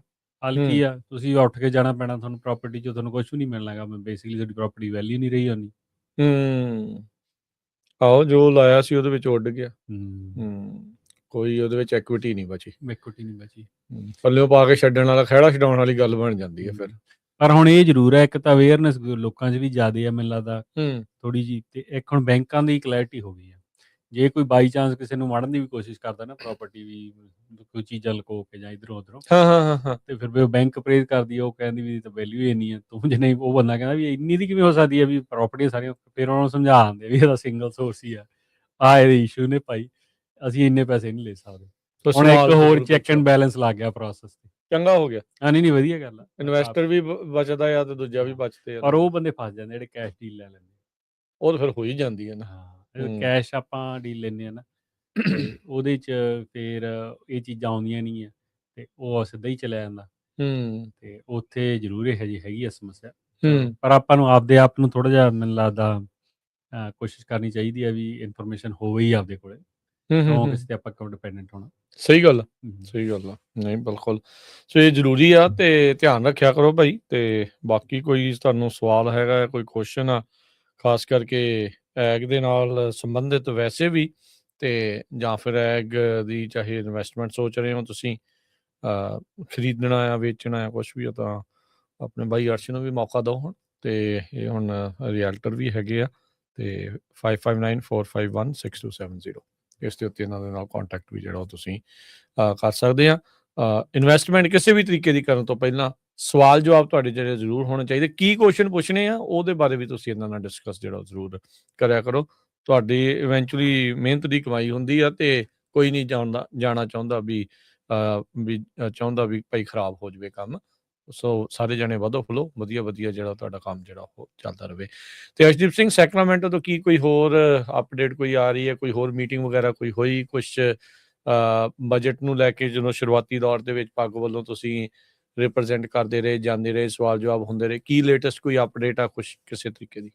ਦੇਖੋ ਬਜਟ ਕੱਟ ਤਾਂ ਐਤਕੀ ਕੋਈ ਬਾਹਲਾ ਹੈ ਨਹੀਂਗਾ, ਹੈ ਨਾ, ਸਟੇਟ ਦੇ EMPLOYEES ਤੇ ਇਹ ਅਜੇ ਤਾਂ ਵੋਟਾਂ ਆ, ਇਹ ਤਾਂ ਬਾਅਦ ਚ ਹੀ ਹੋਊਗਾ। ਜੇ ਦੂਜੇ ਆ ਗਏ ਫਿਰ ਹੋ ਜਾਣੇ ਮੈਨੂੰ ਲੱਗਦਾ, ਜੋ ਅਸਾਰ ਬਣ ਰਹੇ ਆ। ਹਾਂ, ਤੇ ਜਿਹੜੇ ਉਸ ਬਜਟ ਦੀ ਦੇਖੋ ਆਪਾਂ ਮੀਟਿੰਗਸ ਜਾਂਦੇ ਹੁੰਦੇ ਸੀ, ਉਹਦਾ ਹੀ ਆ ਪ੍ਰੋਪ ਫੋਰ ਫੰਡਿੰਗ, ਉਹਦੇ ਚ ਉਹਨਾਂ ਮੀਟਿੰਗਸ ਹੀ ਆਏ ਹੋਈ ਆ, ਹੈ ਨਾ। ਠੀਕ ਹੈ ਜੀ। ਤੇ ਐਤਕੀ ਦੇਖੋ ਪ੍ਰੋਪ ਫੋਰ ਦੀ ਫੰਡਿੰਗ ਦੇ ਵਿੱਚ 40% ਪੈਸੇ ਰਾਖਵੇਂ ਆ ਜਿਹੜੇ ਡਿਸਐਡਵਾਂਟੇਜ ਕਮਿਊਨਿਟੀਜ਼ ਜਾਂ ਸੋਸ਼ਲੀ ਡਿਸਐਡਵਾਂਟੇਜ ਫਾਰਮਰਸ ਨੇ ਜਿਹੜੇ, ਤੇ ਜਿਹਨੂੰ DI ਕਹਿ ਦਿੰਦੇ ਆ ਫੈਡਰਲ ਲੈਵਲ ਤੇ, ਹੈ ਨਾ, ਐਚਯੂ ਹਿਸਟੋਰੀਕਲੀ ਅੰਡਰਸਰਵਡ, ਤੇ ਉਹ ਬਕਟ ਵੱਧ ਗਈ ਆ, ਪੈਸੇ ਵੀ ਵੱਧ ਗਏ ਆ। ਸੋ ਉਹ ਸਾਰੀਆਂ ਚੀਜ਼ਾਂ ਦੀ ਆਪਣੀ ਕਾਫੀ ਇਨਪੁਟ ਸੀਗੀ, ਹੈ ਨਾ, ਜਦੋਂ ਟਾਈਮ ਸੀਗਾ ਇਨਪੁਟ ਦੇਣ ਦਾ। ਹਾਂਜੀ। ਤੇ ਕਿਉਂਕਿ ਇੱਕ ਵਾਰ ਇਹੋ ਜਿਹੀ ਵੀ ਗੱਲ ਹੁੰਦੀ ਸੀ ਵੀ 25% ਸੀ ਪਿਛਲੀ ਵਾਰੀ, ਵੀ ਇਹਨੂੰ ਘਟਾ ਦਿੱਤਾ ਜਾਵੇ, ਤੇ ਕਿਉਂਕਿ ਕਾਫੀ ਵੱਡਾ ਪੁਸ਼ ਸੀਗਾ ਵੀ ਪੈਸੇ ਡਿਸਟਰੀਬਿਊਟ ਨਹੀਂ ਹੋ ਰਹੇ, ਇੰਨੇ ਤਾਂ ਬੰਦੇ ਨਹੀਂ ਹੈਗੇ ਜੋ। ਤੇ ਪਰ ਆਪਾਂ ਉਦੋਂ ਕਿਹਾ ਸੀਗਾ ਵੀ ਨਹੀਂ, ਘਟਾਉਣ ਦੀ ਵਜ੍ਹਾ ਸਾਨੂੰ ਤਾਂ ਲੱਗਦਾ ਵੀ ਜ਼ਿਆਦਾ ਚਾਹੀਦੇ ਆ, ਹੈ ਨਾ।